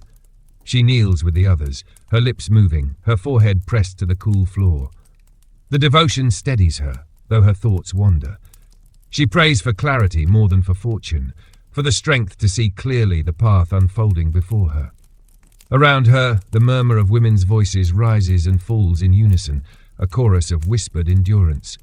Breakfast arrives on brass trays, bread warm from the ovens, olives dark and glistening, bowls of yogurt, figs sweet and ripe. The women gather in their small circles, their words quieter than usual, their gestures edged with restraint. Some whisper that the Sultan has grown restless, that he has called for new voices to entertain him. Others speak of the Valid Sultan, who is said to be weighing carefully the women she will allow closer to her household. None of it is certain, yet each word is carried through the chambers like smoke, clinging to everything. Our concubine eats little, her thoughts wandering, though her face reveals nothing. She has learned to wear silence as a garment, to let others speak while she gathers their words and threads them into patterns. Around her, some women boast quietly of their talents, others murmur their fears in half-hidden tones. She listens, never judging, never contradicting. In a world where every word can return as a blade, silence is safer than speech. The tutors arrive as they always do, and the lessons begin. Today the focus is on refinement of movement in performance. How to bow, how to gesture, how to let the body speak without words. The chamber fills with the rustle of silk as women rise, one by one, to demonstrate the grace demanded of them. Every turn, every step, every inclination of the head must be precise. The tutors correct harshly when movements falter. In this place, elegance is not a luxury, it is survival, a silent language of power. When her turn comes, our concubine steps forward. She walks with measured grace, her hands folded lightly, her posture straight. She bows with poise, her head lowered, her body composed. She gestures as instructed, every movement slow, deliberate, as though she has become an extension of the silence itself. The tutor watches her carefully, then says nothing. No correction, no praise, only silence. Yet to her that silence feels like a shield, a quiet acknowledgement that she has passed unnoticed through danger. By midday, the palace hums with greater intensity. Eunuchs pass swiftly through the corridors, their eyes sharp, their steps quick. Servants carry trays of fruit, bolts of silk, instruments polished to gleaming. The air grows heavier, filled with expectation. In the gardens, the women walk beneath tall cypress trees, their voices subdued. Whispers gather like threads. The Sultan may indeed attend a performance tonight, though none can say which women will be summoned. Our concubine walks quietly among them, her hands clasped, her gaze lowered. She listens without responding, her silence once again her refuge. She notices how some women's laughter sounds strained, how others cling too tightly to their composure. She notices how quickly hope can rise and how swiftly it can crumble. She feels none of it openly, though inside a steady current moves within her, a readiness neither eager nor afraid, but patient. In the late afternoon, the summons arrives. The women are called to prepare for performance, though no details are given. The chamber is arranged with more care than usual. Silks draped across the walls, lamps lit though the sun still glows outside, cushions placed with precision. The women are dressed in garments chosen for elegance, their hair adorned with delicate veils, their faces painted lightly with kohl and rose. The air trembles with anticipation. Our concubine takes her place among them. Her robe is modest compared to others, but it is clean, precise, and it suits her quiet presence. When the performance begins, she watches as others sing, dance, and recite, their voices weaving through the air, their bodies moving in polished rhythm. When her turn comes, she steps forward. She bows, then begins to recite a verse, Persian lines of longing, of rivers unseen, of gardens hidden behind walls. Her voice is low but steady, carrying a sincerity that lingers in the silence. When she finishes, the chamber remains still for a breath longer than usual. One of the eunuchs glances at her, then gives a faint nod. She lowers her gaze and steps back, her heart steady, though inside her breath trembles. The rehearsal ends as dusk begins to settle. The women return to the baths, steam rising into domed ceilings, the scent of jasmine oil heavy in the air. Their voices are sharper here, laughter cutting, whispers dangerous. Alliances tighten, rivalries sharpen. Our concubine moves through it all quietly, her silence protecting her as surely as a shield. She bathes slowly, her skin perfumed, her hair combed until it gleams. As night descends, the palace glows with lamplight. Music stirs faintly from distant chambers, the sound of the oud and the ney drifting through the air. Eunuchs pass swiftly through the corridors, their footsteps sharp, their voices low. The women wait in silence, each one poised, each one listening for the sound of her name. Our concubine waits as well, her hands folded, her body still. She hears footsteps pause outside her chamber, hears voices murmur. For a moment, her breath stills. But the steps pass, the voices fade. Her name is not spoken tonight. She lies down on her cushion, her heart calm, her thoughts clear. She knows the palace has begun to circle around her, even if from a distance. And she understands that sometimes the waiting itself is the trial, shaping her more surely than any summons could. The day breaks with a pale softness, the sky outside the palace painted in muted blues and faint gold. The Bosphorus lies quiet under a morning haze, its waters carrying the distant cries of boatmen whose voices barely touch the harem's secluded walls. Inside, life begins once more in its measured rhythm, the folding of bedding, the pouring of water into basins, the whisper of fabric as women dress in cotton robes. Yet beneath the surface calm, there is an unmistakable hum of tension, as though the very air carries the weight of what is coming. Our concubine rises as always, her movements careful, her silence intact. She washes her face, braids her hair, and wraps herself in her robe. When she glances briefly into the polished brass mirror, she sees the same face she has known for years, yet marked now by subtle change. There is a depth in her eyes, a quietness carved by waiting, by endurance, by listening. She lowers her gaze quickly, for in this place even private recognition feels dangerous. The call to prayer drifts into the chambers, steady and low, echoing across domes and through courtyards. She kneels with the others, her forehead pressed to the marble floor, her lips moving softly in whispered devotion. The sound of women praying together fills the chamber like a tide, rising and falling in unison. For her, the prayer is no longer only ritual. It is a way to root herself, to find steadiness in the shifting currents of the palace. Breakfast follows, bread fresh and warm, bowls of yogurt and honey, figs sweet and ripe, olives gleaming darkly in brass dishes. The women gather in clusters, their conversations hushed, their eyes flicking toward one another with veiled curiosity. Whispers move from mouth to mouth. Tonight, perhaps, there will be a true gathering, not just rehearsals. Some claim the Sultan himself will watch. Others insist it will be the Valid Sultan once again, weighing the younger women carefully. The truth is hidden, yet the effect is the same. Every woman straightens her back, lowers her gaze, and prepares her composure as if she will be seen. Our concubine eats little, her thoughts inward, her silence unbroken. She listens, as she always does, weaving fragments of rumour into a pattern. The pattern is uncertain, but one thread runs through it clearly. Change approaches, though no one knows for whom. The tutors arrive, and lessons begin. Today the focus is music, but not only the performance of it. The women are taught to listen, to respond, to embody music as though their movements and voices are part of a larger harmony. The chamber fills with the sound of ouds being plucked, neys breathing their low sigh, the rustle of silk as women move gracefully to rhythm. When her turn comes, our concubine steps forward. She bows slightly, then takes her place with the oud. Her fingers move carefully across the strings, coaxing a soft, steady melody. It is not a song meant to dazzle with speed or brilliance. It is one that lingers, unfolding slowly like water seeping into dry earth. The tutor watches, silent, until she finishes. There is no correction, no word at all, only a faint pause before the lesson moves on. She bows again, returning to her place, her heart quiet. In this world, silence can be as valuable as praise. By midday, the palace grows louder. Eunuchs move swiftly, their steps brisk, their voices sharp. Servants hurry with trays of fruit, bolts of silk, polished vessels of water. The women sense it immediately. Preparation. Something is being arranged, though nothing is said. In the gardens, they walk beneath blooming roses and tall cypress trees, their voices hushed but urgent. Some laugh too brightly, others sit silently, their thoughts guarded. Our concubine walks slowly, her hands folded in front of her, her gaze lowered.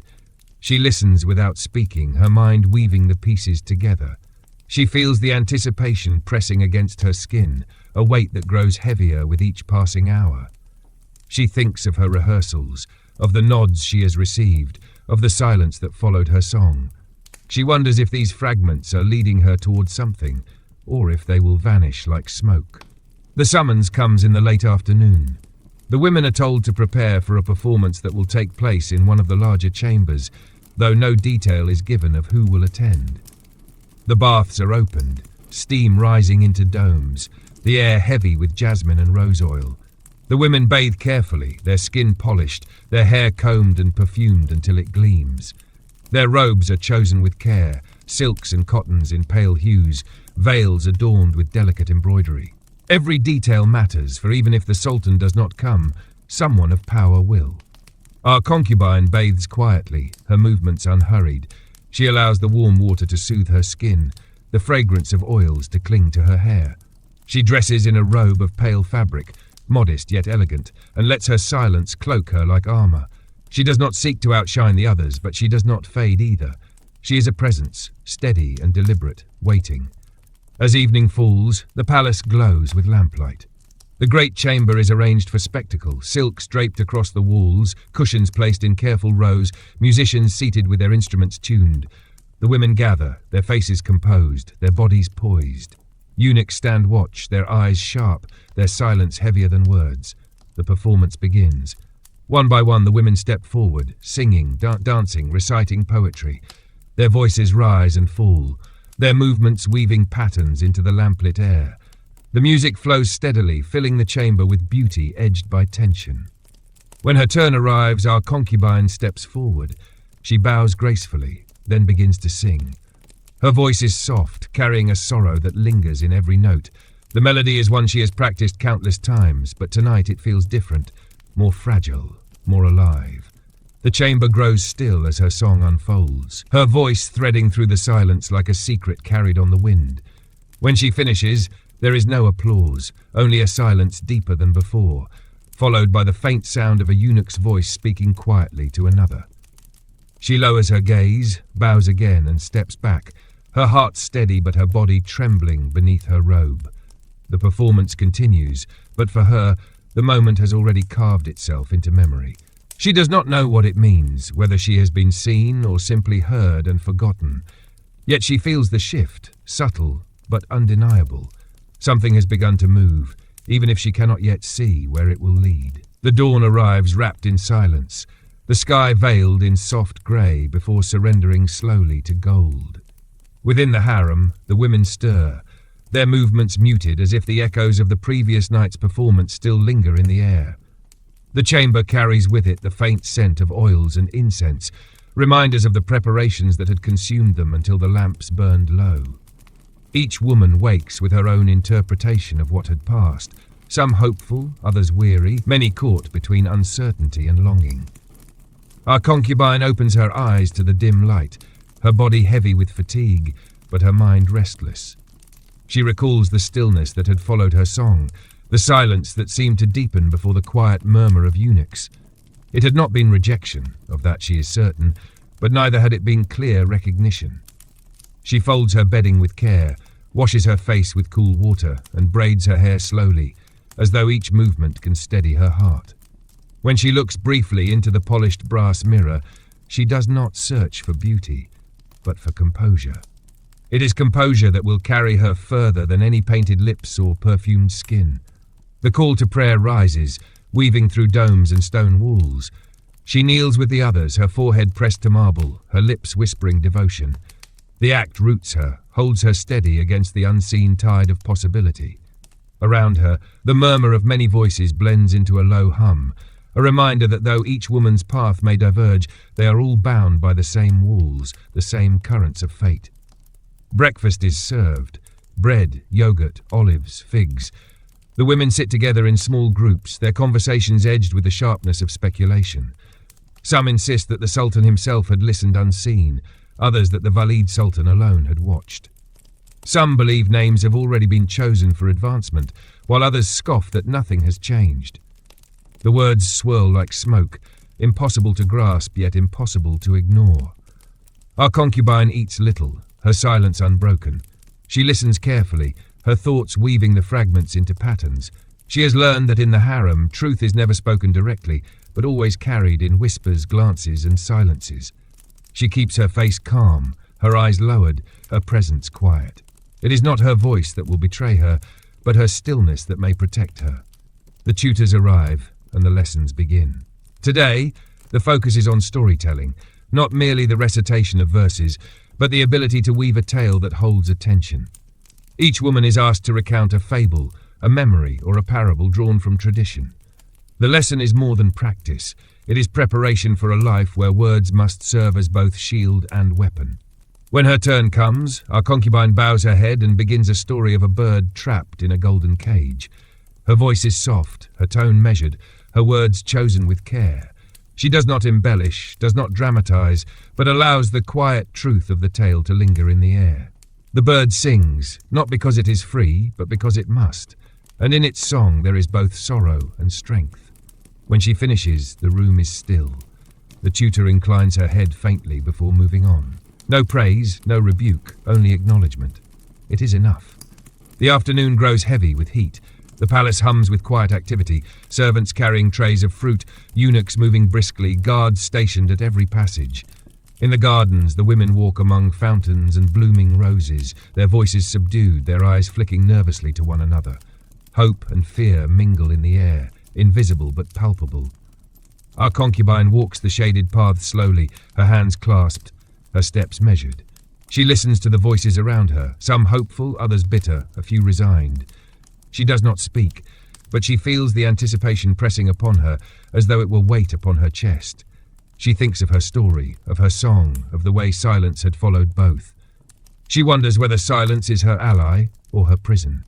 As the sun lowers, the summons comes. Not all are called, only a handful.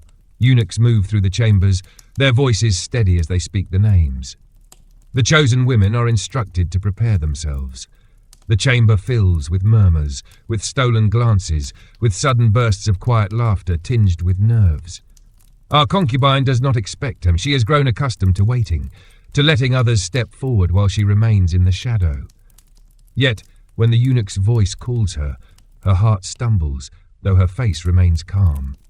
She bows her head, acknowledging the summons, then moves with quiet grace toward the baths. The preparations are deliberate, ritualized. Her skin is polished with oils, her hair combed and perfumed, her robe replaced with one of finer silk, pale and modest yet gleaming in lamplight. Kohl is drawn lightly around her eyes, rose tint brushed across her lips. Each detail is attended to with precision, not for her sake but for the eyes that may fall upon her. When she stands at last before the mirror, she barely recognizes herself. She does not see the village girl she once was, nor the quiet shadow she has become within these walls. She sees something else entirely, a figure shaped by silence, by endurance, by patience honed into strength. She lowers her gaze, turns away, and follows the eunuchs into the waiting corridors. The palace is alive with lamplight, the air heavy with music drifting faintly from distant chambers. The women walk in silence, their footsteps soft against the marble floors, their faces masks of composure. They are led deeper into the palace, toward a chamber brighter, more splendid, its air heavy with the scent of incense and roses. Our concubine enters with the others, her heart steady, her breath controlled. She does not know what awaits, whether it will be the Sultan, the Valid Sultan, or another test entirely. But she knows this. She has endured the silence, and now the silence has led her here. The chamber they enter is lit with dozens of oil lamps, their flames flickering softly against gilded walls and silk-draped alcoves. The air is thick with the fragrance of rose water and burning incense, a sweetness that lingers in the lungs and clings to the skin. The women move in silence, their steps careful, their faces composed, each gesture refined into ritual. They are led into position by the eunuchs, who stand watch at the edges of the room with eyes as sharp as blades. Our concubine walks among them, her heart steady though her pulse hums beneath her robe. She does not glance upward, does not let her gaze wander. Her training guides her, the weight of her silence, the composure of her steps, the stillness of her posture. Inside, however, her thoughts are alive, circling like birds above water. She wonders if this is the moment her waiting has been leading toward, or if it is merely another test in the endless series that shape her days. The women are arranged in a semicircle, their robes gleaming faintly in the lamplight, their faces painted with subtle care. Musicians sit at the far side of the chamber, their instruments tuned, their bodies poised. The air hums with anticipation, the kind that tightens the chest and sharpens the breath. For a long while, nothing happens. The silence deepens, stretching so long that it becomes its own kind of music. Then, quietly, attendants announce the arrival of the Valid Sultan. She enters with slow grace, her robes heavy with embroidery, her presence filling the room with authority. The women bow deeply, their foreheads nearly touching the floor. Our concubine follows suit, her body bending with practiced humility, her eyes lowered so completely that she sees only the marble beneath her.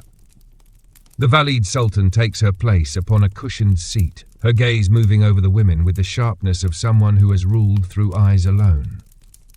She says little. Her attendants arrange themselves discreetly, and the musicians begin to play. The performance is for her tonight, not for the Sultan. Yet everyone knows that her approval carries weight beyond measure. One by one, the women step forward.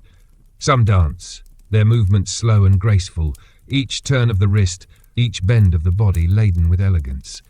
Others sing, their voices trembling or strong, filling the chamber with melodies drawn from distant lands. Others recite poetry, their words heavy with longing and layered with metaphors that echo the very lives they live, beauty bound in walls, dreams held captive. When her name is called, our concubine rises. She steps forward with measured grace, bows low, then lifts her face only slightly. Her task tonight is recitation. She has chosen a verse of Persian poetry, one she practiced until it breathed inside her as if it were her own. Her voice begins softly, steady, each syllable unhurried.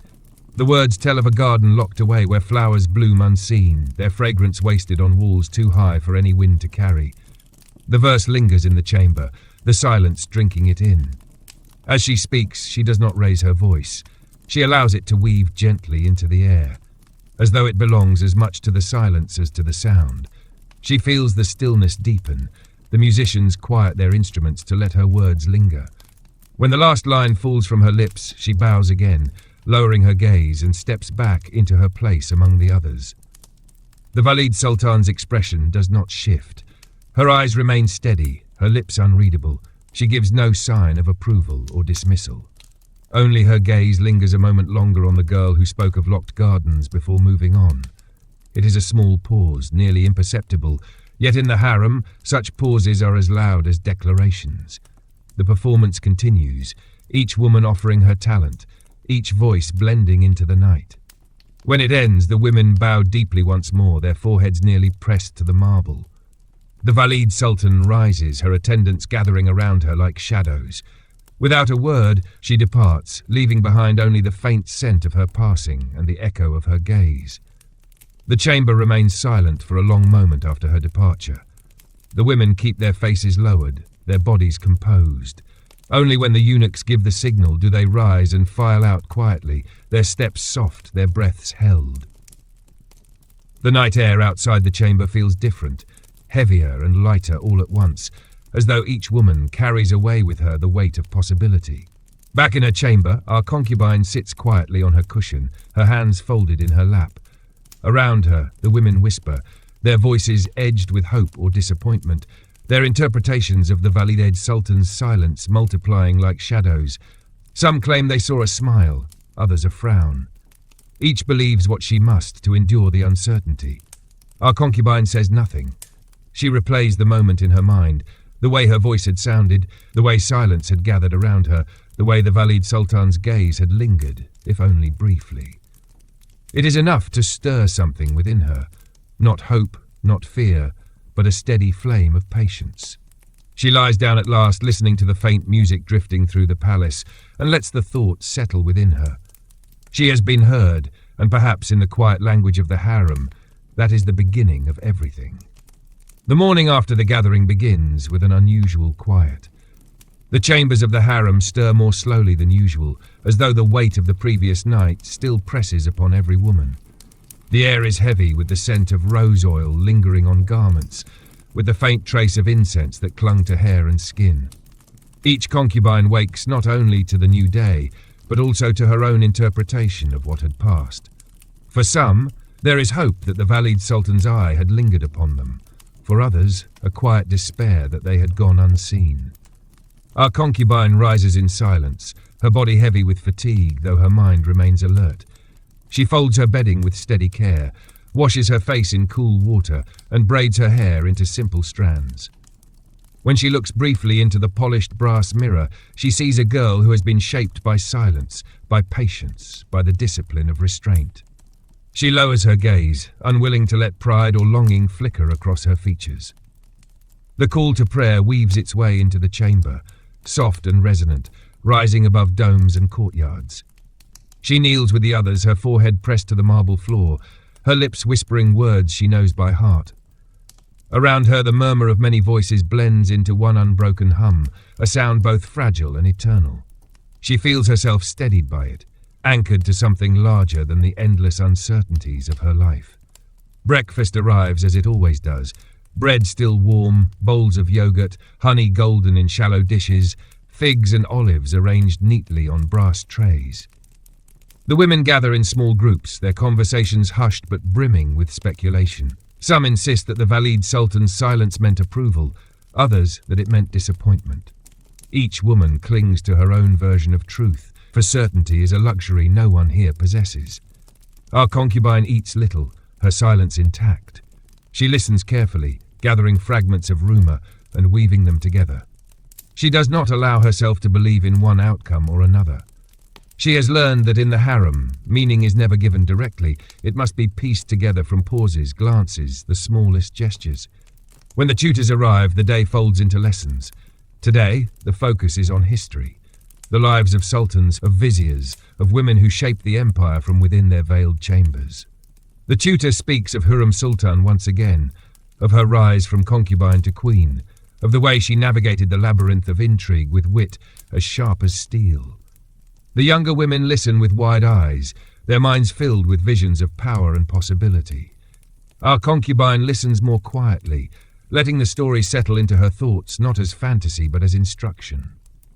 The lesson continues with tales of other women, some who rose briefly into favor before fading into obscurity, others who held influence behind the throne for decades.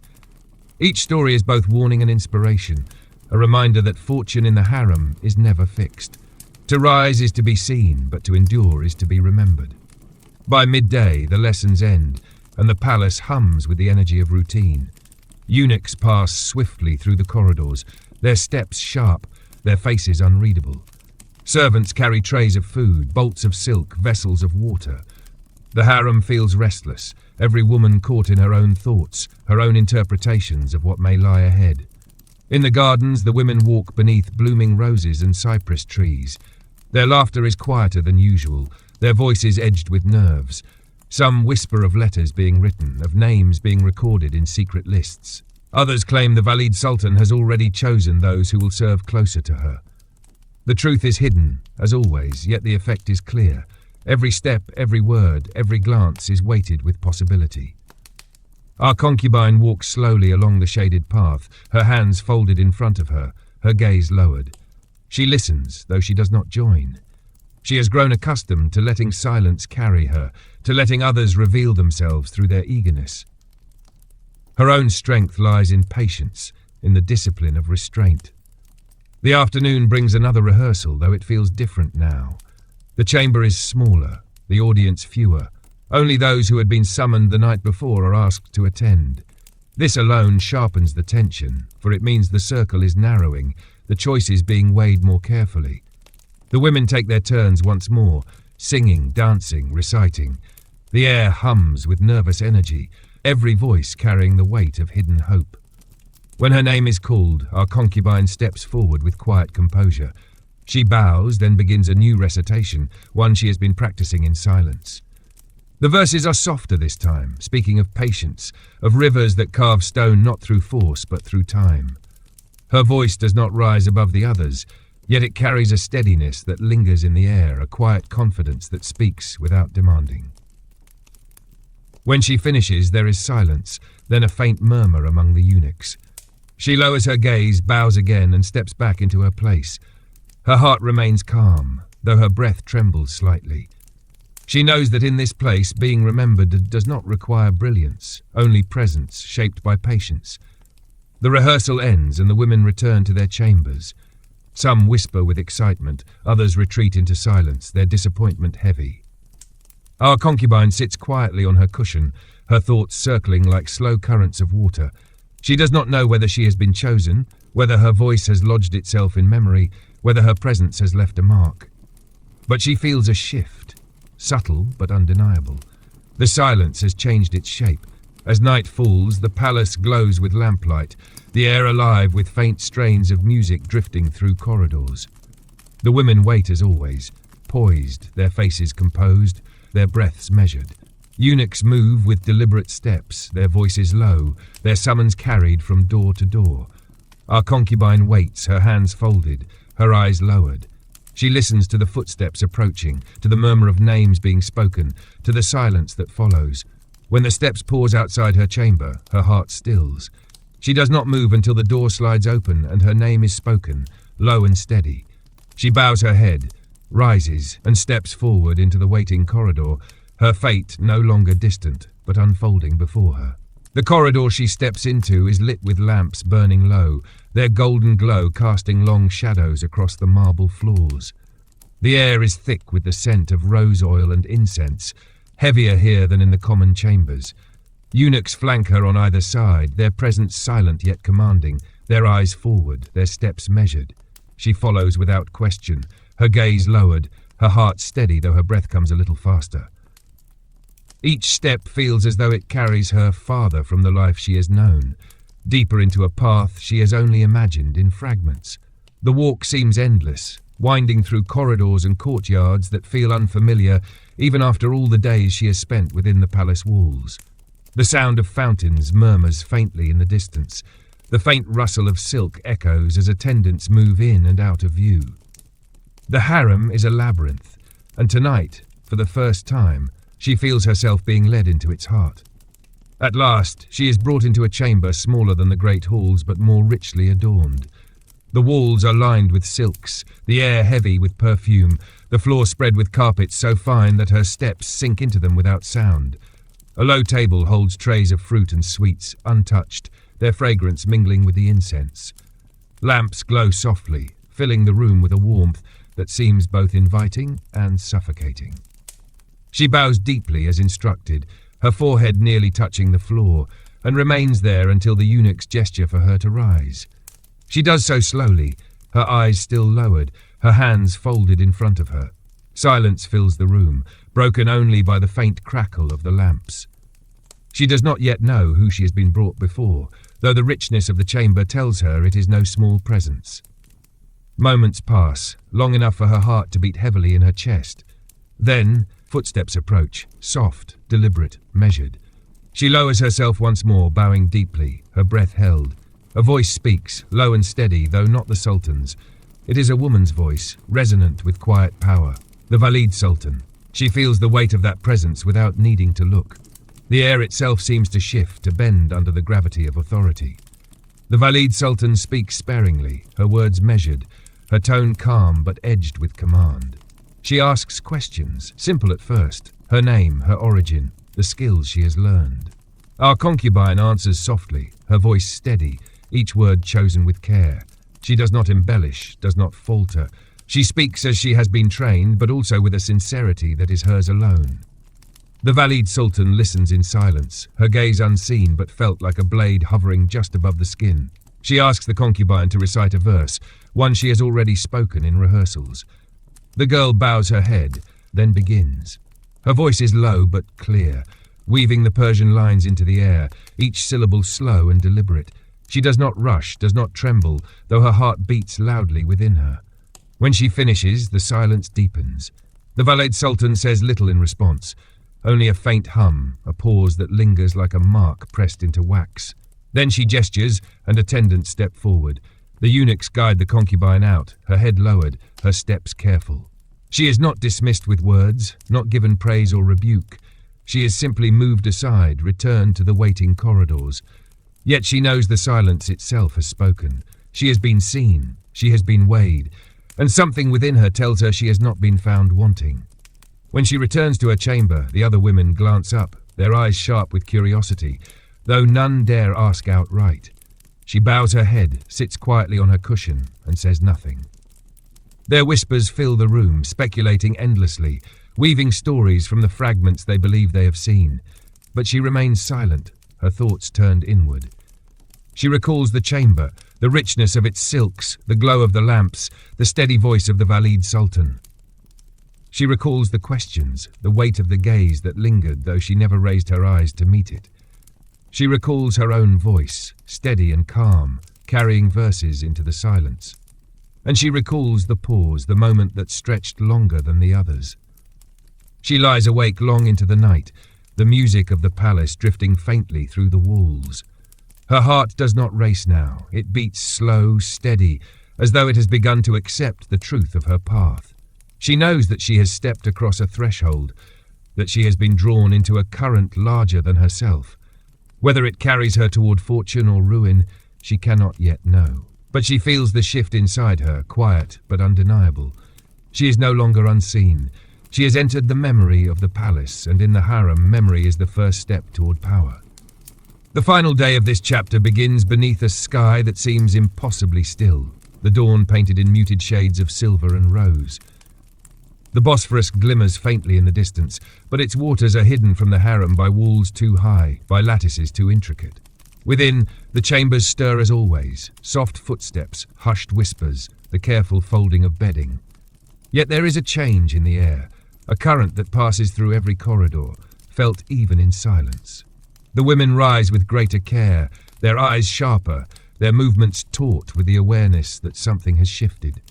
Our concubine wakes before many of the others, her body still, her thoughts alive.